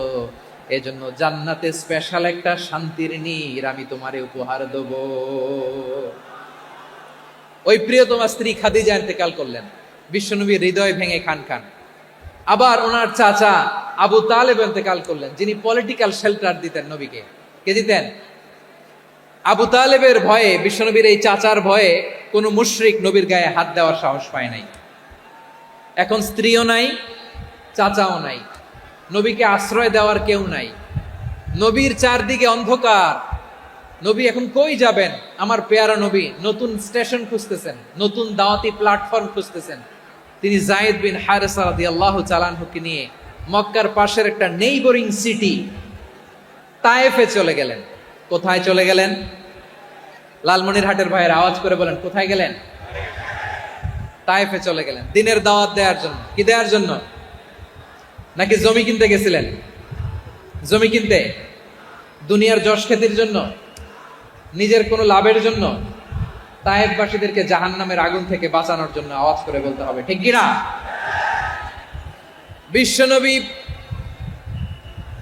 বিশাল মরুপথ, পাহাড়ি পথ পাড়ি দিয়ে তায়েফের মরুজমিনে গেলেন কোরআনের দাওয়াত নিয়ে, ইমানের দাওয়াত নিয়ে। কিন্তু তায়েফের লোকেরা বিশ্বনবীর দাওয়াতকে শুধু প্রত্যাখ্যান করেই থামে নাই, তারা বিশ্বনবীর সাথে অত্যন্ত খারাপ আচরণ করেছে।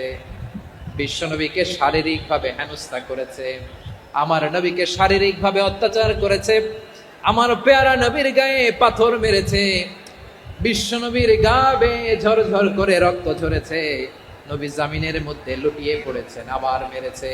আবার নবী হাঁটতে শুরু করলেন, পেছন থেকে আবার মেরেছে। আবার নবী রক্তাক্ত হয়ে জামিনের মধ্যে লুটিয়ে পড়লেন, আবার মেরেছে।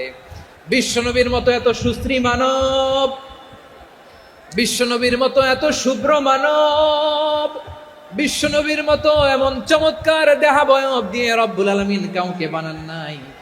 এরকম চমৎকার মানুষটাকে তারা তায়েফের ওই জমিনে রক্তাক্ত করেছে। বিশ্বনবী দুনিয়ার কোনো স্বার্থের জন্য সেখানে যান নাই, নিজের কোনো লাভের জন্য, প্রাপ্তির জন্য যান নাই, তায়েফবাসীদের জাহান্নামের আগুন থেকে বাঁচাতে গিয়েছেন। ঠিক কিনা বলেন? খেয়ে না খেয়ে দিন প্রচারের কাজে নিজেকে দিয়েছ বিলিয়ে, তায়েফের কাফিরেরা চিনল না সে আলো, দুষ্ট ছেলেদের পিছু দিল লেলিয়ে। পাথরের আঘাতে ক্ষত বিক্ষত হয়ে সারা শরীর থেকে রক্ত ঝরে, হে রাসূল তোমাকে ভুলি আমি কেমন করে, হে রাসূল তোমাকে ভুলি আমি কেমন করে। পারেন না আপনারা? ধরুন আমার সাথে, হাজার ব্যথা বেদনার পরে ফিরে আসনি তুমি আপন ঘরে, দিনের আলো তুমি ছড়িয়ে দিতে, চলে গেলে মদিনায় মক্কা ছেড়ে, হে রাসূল তোমাকে ভুলি আমি কেমন করে, হে রাসূল তোমাকে ভুলি আমি কেমন করে। ঠিক কিনা বলে?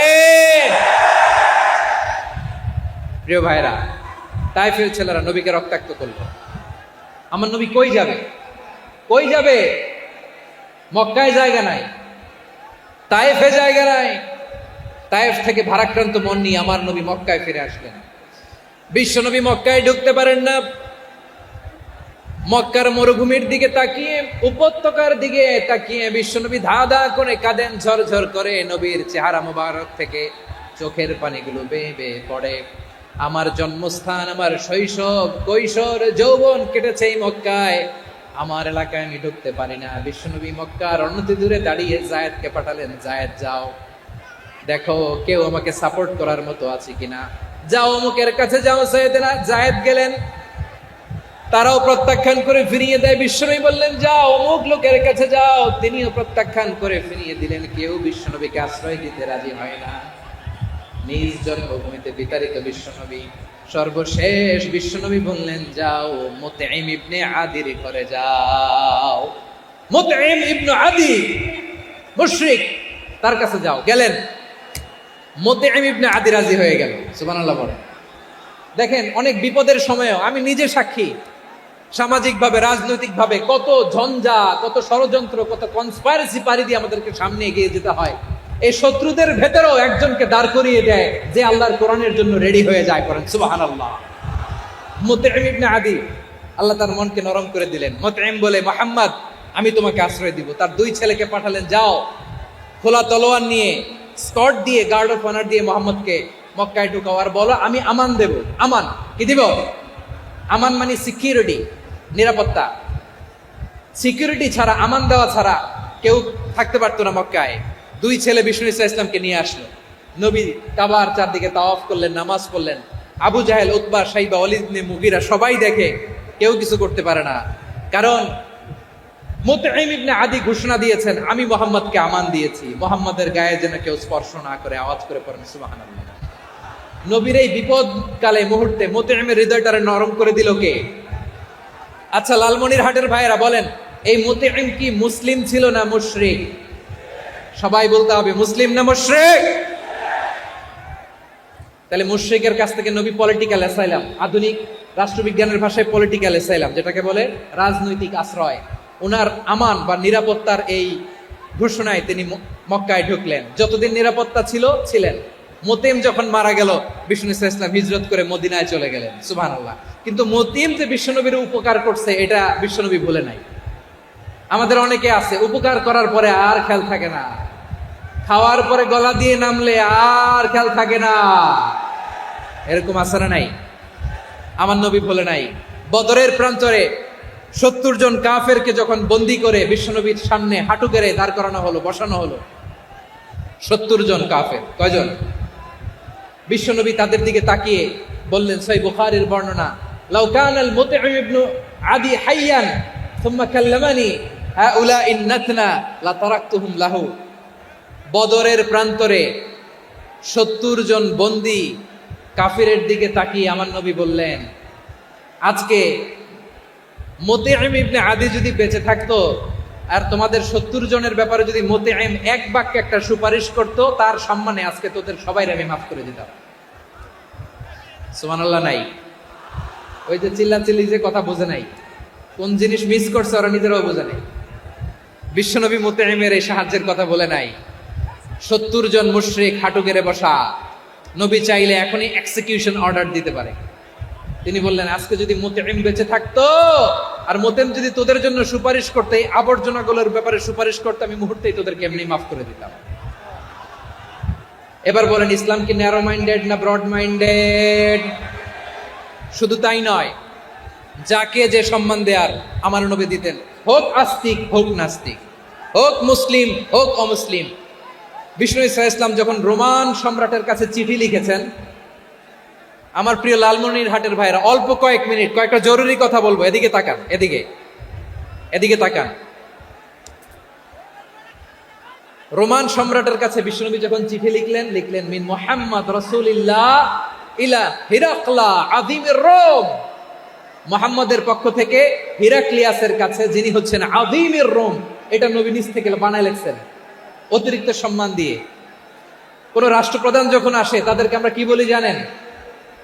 তার নামের শেষে HE এটা লিখতে হয়, H.E. মানে হিজ এক্সেলেন্সি। কি লেখে? হিজ এক্সেলেন্টি, অথবা ইউর হাইনেস, ইউর ম্যাজেস্টি। দেখেন, বিশ্বনবী সাল্লাল্লাহু আলাইহি ওয়াসাল্লাম সব নবীদেরও নবী, তিনি একজন মুশরিক খ্রিস্টান সম্রাট রোমান সম্রাটের কাছে চিঠি লিখতে যায়, লিখতেছে ইলা হিরাকলা আযীমির রোম, হিরাক্লিয়াসের কাছে আমার চিঠি, যিনি রোমের আযীম, হিজ হাইনেস, মানে রোমের অনেক সম্মানিত এক বাহাদুর। আওয়াজ করে বলেন সুবহানাল্লাহ। তার মানে যাকে যে সম্মান দেয়ার, এটা বিশ্বনবী দিতেন। এমনকি যেই ইহুদিরা ভালো ছিল, এই ইহুদিদেরও প্রশংসা করেছেন বিশ্বনবী মুহাম্মদুর রাসূলুল্লাহ সাল্লাল্লাহু আলাইহি ওয়াসাল্লাম। এক ইহুদির প্রশংসা করেছেন বিশ্বনবী। ইহুদির কার? আমি তো আমার ভাইয়ের প্রশংসা করি না, আমি তো এক আলেম আরেক আলেমরে স্পেস দেই না, আমি তো এক দায়ী আরেক দায়ীর সাথে বসতে চাই না। আমার নবী ইহুদির প্রশংসা করে। কার প্রশংসা? ওই ইহুদির নাম ছিল মুখাইরিক। সিরাত গ্রন্থ ঘাটলে পাবেন। তিনি বলেছেন, মুখাইরিক খাইরু ইয়াহুদ, মুখাইরিক is the best of the Jews. জুইশদের মধ্যে সে সবচেয়ে ভালো। কেন প্রশংসা করলেন তার? এর কারণ মদিনা চার্টারে কথা ছিল, সব ধর্মের মুসলিম, মুশরিক, ইহুদিরা মিলে মদিনাকে রক্ষা করবে। কিন্তু তৃতীয় হিজরিতে যখন উহুদের যুদ্ধ শুরু হলো, সবার কথা ছিল যেই আক্রমণ করে আমরা মদিনাকে বাঁচাবো। কোন শহরকে বাঁচাবো? মদিনাকে। কিন্তু কুরাইশরা যখন অ্যাটাক করলো, ইহুদিরা আর আসে না, ইহুদিরা আর বেরোয় না। বিষ্ণু বললেন, ওহে ইহুদিরা, তোমরা না চুক্তি করলে আমার সাথে যে মদিনা বাঁচাতে সবাই ঝাঁপিয়ে পড়বো, আসো। একটা ইহুদিও বেরোয় না, কেউ আসে নাই সেদিন, একজন ছাড়া। তার নাম মুখাইরেক। তার নাম কি? মুখাইরেক বাহাদুরের মতো ঘোড়সাওয়ার হয়ে বেরিয়ে গেলেন এবং বললেন, গোটা ইহুদি সাম্রাজ্যের একজনও যদি না আসে, আমি মুখাইরেককে কেউ ঘরে আটকে রাখতে পারবে না। বেরিয়ে আসলেন, এসে বললেন, আমি মুহাম্মদের পক্ষে যুদ্ধ করব। আমি মারা গেলে আমার সম্পদ আমার উত্তরাধিকারীরা পাবে না, আমার সম্পদ তোমরা মুহাম্মদকে দিয়ে দিবা। সুবহানাল্লাহ বলেন। উহুদের ময়দানে 70 জন মুসলমান শহীদ হলো। এই ইহুদি, সেও মুসলমানের পক্ষে যুদ্ধ করে নিহত হলো। সুবহানাল্লাহ বলেন। মুসলিমদের লাশ যখন নিয়ে আসা হলো, এই মুখাইরিকের লাশও নিয়ে আসা হলো। মুসলিমদের লাশের পাশে মুখাইরিকের লাশ দেখে বিশ্বনবী মুখাইরিকের প্রতি অনেক খুশি হলেন। আর বিশ্বনবী খুশি হয়ে বললেন, মুখাইরিক খায়রু ইয়াহুদ, মুখাইরিক যদিও তুমি ইহুদি, তারপরে তুমি সব ইহুদিদের মধ্যে সেরা ইহুদি। পড়েন সুবহানাল্লাহ। আমার নবী ইহুদিকেও সম্মান দিতে কার্পণ্য করে নাই। আওয়াজ করে বলেন আল্লাহু আকবার। প্রিয় ভাইরা, এবার সর্বশেষ আওয়াজ করে বলেন, ইসলাম কি ন্যারো মাইন্ডেড নাকি ব্রড মাইন্ডেড? সবাই বলেন, ন্যারো মাইন্ডেড না ব্রড মাইন্ডেড? এজন্য অমুসলিম হইলেই তারা আমাদের শত্রু নয়। শত্রু কারা? এই লালমনিরহাটের ভাইয়েরা শুনেন, শত্রু কারা? যে সমস্ত অমুসলিম আমাদেরকে নিশ্চিহ্ন করে দিতে চায়,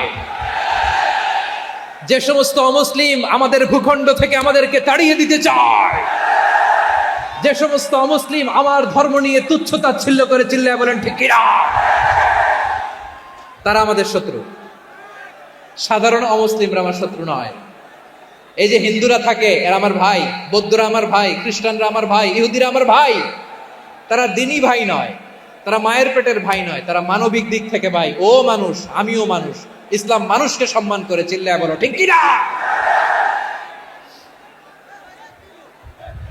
যারা আমাদের অস্তিত্বকে নিশ্চিহ্ন করতে চায়, যারা আমাদের ভূখণ্ডকে দখল করতে চায়, যারা আমাদেরকে নিয়ে মকারি করে, ফান করে, টিটকারি করে, আমার ধর্ম নিয়ে খেলা করে, তাচ্ছিল্য করে, ওদের বিরুদ্ধে আমাদের জিহাদ। সাধারণ মুসলিম আমাদের শত্রু নয়। আপনি জানেন নিউ ইয়র্কে, আমি তো নিউ ইয়র্কে ছিলাম অনেকদিন, ওখানে ফিলিস্তিনিদের পক্ষে যখন আমরা মিছিল করেছি, অনেক ইহুদি আমাদের সাথে মিছিলে দাঁড়িয়েছে। কারণ ওরাও জানে এই ভূখণ্ড ফিলিস্তিনিদের ভূখণ্ড। আওয়াজ করে বলো লালমনিরহাট ঠিক কিনা। ইসরায়েলের রাজধানী খোদ তেল আবিবে অনেক ইহুদিরা বেঞ্জামিন নেতানিয়াহু তার বিরুদ্ধে মিছিল করেছে। তো তারা কি আমাদের শত্রু? না। অনেক খ্রিস্টান আমাদের সাথে আমাদের স্বার্থ রক্ষায় আমাদের পাশে দাঁড়িয়েছে। খেয়াল রাখবেন, হিন্দু আর হিন্দুত্ববাদ এক নয়, ইহুদি ধর্ম আর জায়নিজম এক নয়। জায়নিজমের বিরুদ্ধে আমাদের সংগ্রাম, আমাদের জেহাদ। চিল্লায় বলেন ঠিক কিনা। এই যে ফিলিস্তিনের ভাইরা, তারা তাদের স্বাধীনতা সংগ্রামের জন্য লড়াই করছে, করে যাচ্ছে, আমরা এটাকে সমর্থন জানাই। চিল্লায় বলেন ঠিক কিনা। কাশ্মীরের ভাইরা স্বাধীনতার জন্য সংগ্রাম করছে, আমরা সেই সংগ্রামকে সমর্থন জানাই। আওয়াজ করে বলো ঠিক কিনা। যারাই আমাদের ইসলামকে নিশ্চিহ্ন করতে চায়, তাদের বিরুদ্ধে আমাদের সংগ্রাম। আওয়াজ করে বলতে হবে ঠিক কিনা। ওই সমস্ত দুর্বৃত্তদের সাথে আমাদের কোনো সম্পর্ক নাই। আমরা যদি ঐক্যবদ্ধ থাকতে পারি, ওই দুর্বৃত্তরা চান্স পাবে না। আমরা ঐক্যবদ্ধ থাকতে রাজি আছি। লালমনিরহাটের ভাইয়েরা, আমরা ঐক্যবদ্ধ থাকলে ওই দুর্বৃত্তদের কালো হাত ভেঙে দিতে আমাদের সময় লাগবে না। তাদের কালো হাত ভেঙে দিতে রাজি আছে মুসলমান? কারা কারা রাজি? দু হাত তুলে দেখাও।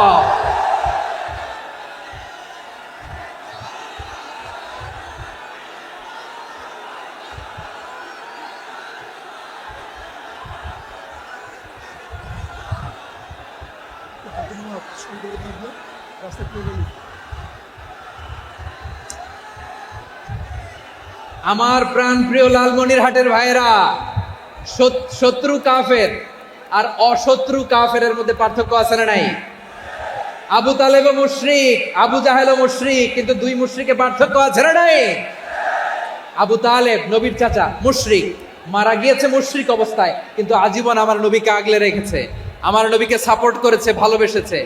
আবু জাহেল মুশরিক, মারা গিয়েছে মুশরিক হিসেবে, আজীবন আমার নবীর বিরুদ্ধাচারণ করেছে। আবু জাহেলের শক্তি, সামর্থ্য, স্ট্র্যাটেজি, প্ল্যান সব আমার নবীর বিরুদ্ধে ছিল। আবু জাহেলের কারণে একটা দিন শান্তিতে আমার নবী মক্কায় ঘুমাতে পারে নাই। চিল্লায় বলেন ঠিক কিনা।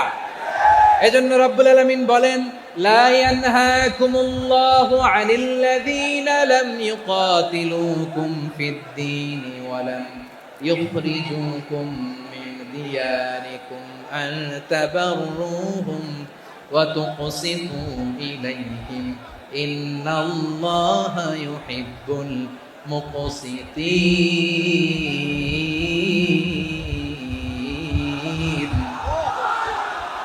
আল্লাহ বলে, গোলামেরা শোনো শোনো, যে সমস্ত অমুসলিম তোমাদের সাথে ধর্মযুদ্ধে লিপ্ত হয় না, তোমাদের বিরুদ্ধে যে সমস্ত অমুসলিম অস্ত্র ধরে না, যে সমস্ত অমুসলিম তোমাদেরকে তোমাদের জন্মস্থান থেকে, ভূখণ্ড থেকে তাড়িয়ে দেয় না, তাদের সাথে ভালো আচরণ করতে আমি আল্লাহ নিষেধ করি নাই।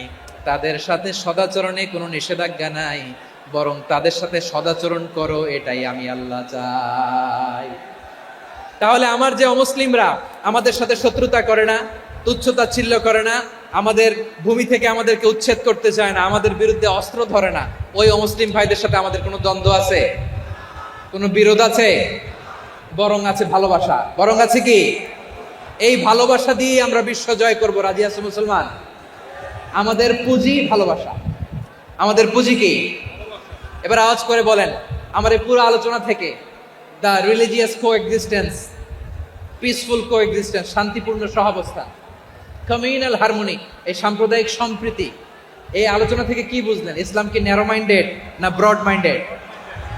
এই ব্রড মাইন্ডেড হৃদয় নিয়ে, ভালোবাসা দিয়ে আমরা বিশ্ব জয় করতে চাই। রাজি আছেন? আল্লাহ কবুল করুক। আমরা সবাই পড়ি আমিন। লালমনিরহাটের জেলা স্টেডিয়ামে আমার প্রিয় মায়েরা, বোনেরা, আপনাদের জন্য একটা হাদিস বলে শেষ করব। বিশ্বনবী বলেন, আমার মায়েরা খেয়াল করে শুনুন, বিশ্বনবী আপনাদের উদ্দেশ্য করে বলেন, আল মারআতু ইযা সাল্লাত খামসাহা ওয়া সামাত শাহরাহা হাফিজাত ফুরুজাহা আতাআত বা'লাহা ফালতাদখুল মিন আইয়ি আবওয়াবিল জান্নাতি শাআত বিশ্বনবী বলেন, ও রমণীরা, ও নারীরা, যে সমস্ত নারী এই 4টা কাজ করবে, এই 4টা কাজের গ্যারান্টি দিবে, তাদেরকে জান্নাতের 8টা দরজার গ্যারান্টি দেয়া হবে। কি 4টা কাজ? 1 নাম্বার, আল মারআতু ইযা সাল্লাত খামসাহা, যে নারী 5 ওয়াক্ত নামাজ পড়ে। কি করে? জেলা স্টেডিয়ামে অবস্থানরত আমার নারীরা, বোনেরা, বিশ্বনবী আপনাদেরকে 4টা কাজের কথা বলেছেন, খুব বেশি না। 4টা করলে 8 জান্নাতের দরজা সব খোলা। কোনটা দিয়ে যাবেন? যেটা দিয়ে মনে চায়। 1 নাম্বার 5 ওয়াক্ত নামাজ। আমার বোনেরা জোহরের নামাজ পড়তে পড়তে এটা আসরে নিয়ে যায়, আসর পড়তে পড়তে এটা মাগরিবে নিয়ে যায়। এরকম আসরা নাই? লালমনিরহাটে হয়তো নাই। আমার বোনেরা এটা করবেন না। ইন্নাস সালাতা কানাত আলাল মুমিনিনা কিতাবাম মাওকুতা, সময় মতো পড়বেন। সামাত শাহরা, রমাদানের রোজাগুলো রাখবেন। হাফিজাত ফুরুজাহা, যে নারী তার চরিত্রকে হেফাজত করে, তার প্রাইভেট হেফাজত করে, তার লজ্জাস্থান হেফাজত করে। ও মায়েরা, আপনার এই গর্ভ যে কত দামি আপনি জানেন না। আপনার এই গর্ভ থেকে জন্মাবে আগামী সালাহুদ্দিন আল আইয়ুবী। আপনার গর্ভ থেকেই জন্মাবে ইমাম আল মাহদি আল মুনতাযা। আপনার পেট থেকে জন্মাবে আবু সাইদের মতো বীর সৈনিক। আপনার পেট থেকে জন্মাবে মুগ্ধের মতো বীর মুজাহিদ। আপনি জানেন না কে আসবে আপনার পেট থেকে। সময়টাকে কাজে লাগান, ইসলামকে বুঝেন, মানেন, আমাদের ইসলামিক লেকচারগুলো শোনেন। আমরা যে বার্তাগুলো, ইনস্ট্রাকশনগুলো, দিক নির্দেশনাগুলো আপনাদের খেদমতে রাখি, এগুলো মেনে চলুন। আপনিই পারেন আপনার ঘরটাকে জান্নাতের টুকরা বানাতে। একটা family, it's a very big institution and you are the MD, the managing director of this institution. চিল্লায় বলেন ঠিক কিনা? চাইলেই পারেন ঘরটারে জান্নাতের টুকরা বানাতে। 5 ওয়াক্ত সালাত, রমাদানের রোজা, নিজের চরিত্রের হেফাজত, ও আতাআত বালাহা, স্বামীর আনুগত্য। এটাতে অনেকে ভুল করে থাকে। হায় রে আমার বোনেরা, স্বামীর আনুগত্যকে এটা নিজের অপমান মনে করবেন না। আপনার স্বামী আপনার সবচেয়ে বড় গার্ডিয়ান, তিনি আপনার সবচেয়ে ভালো চায়। নারী কখনো গার্ডিয়ানশিপের বাইরে থাকতে পারে না। হয় আপনি বাবার গার্ডিয়ানশিপের ভেতরে, বাপ না থাকলে ভাই আপনার গার্ডিয়ান, ভাই না থাকলে চাচা গার্ডিয়ান, বিয়ের পরে আপনার স্বামী আপনার গার্ডিয়ান। শরিয়া সম্মত স্বামীর আদেশগুলো আপনি মেনে চলবেন, কিন্তু শরিয়া বিরুদ্ধ কোনো আদেশ মানতে আপনি বাধ্য নয়। আওয়াজ করে বলুন সবাই ঠিক কিনা? এই 4টা কাজ যদি কোনো নারী করে, বিশ্বনবী বলেন জান্নাতের 8টা দরজা খোলা। তোমার যেটা দিয়ে মনে চায় সেটা দিয়ে জান্নাতে তুমি এন্ট্রি নিতে পারবা। আমরা এখানে লালমনিরহাটের সোহরাওয়ার্দী ময়দানে আজকে যেমন একত্রিত হতে পারলাম, আল্লাহর জান্নাতেও যেন একত্রিত হতে পারে। আল্লাহ তুমি তৌফিক দান করো। আল্লাহ আমার এই কলিজার টুকরা যুবক ভাইদেরকে তুমি ওমরে ফারুকের মতো কবুল করো। জেলা স্টেডিয়ামে অবস্থানরত আমার মা বোনদেরকে তুমি ফাতেমার মতো, খাদিজার মতো কবুল করো।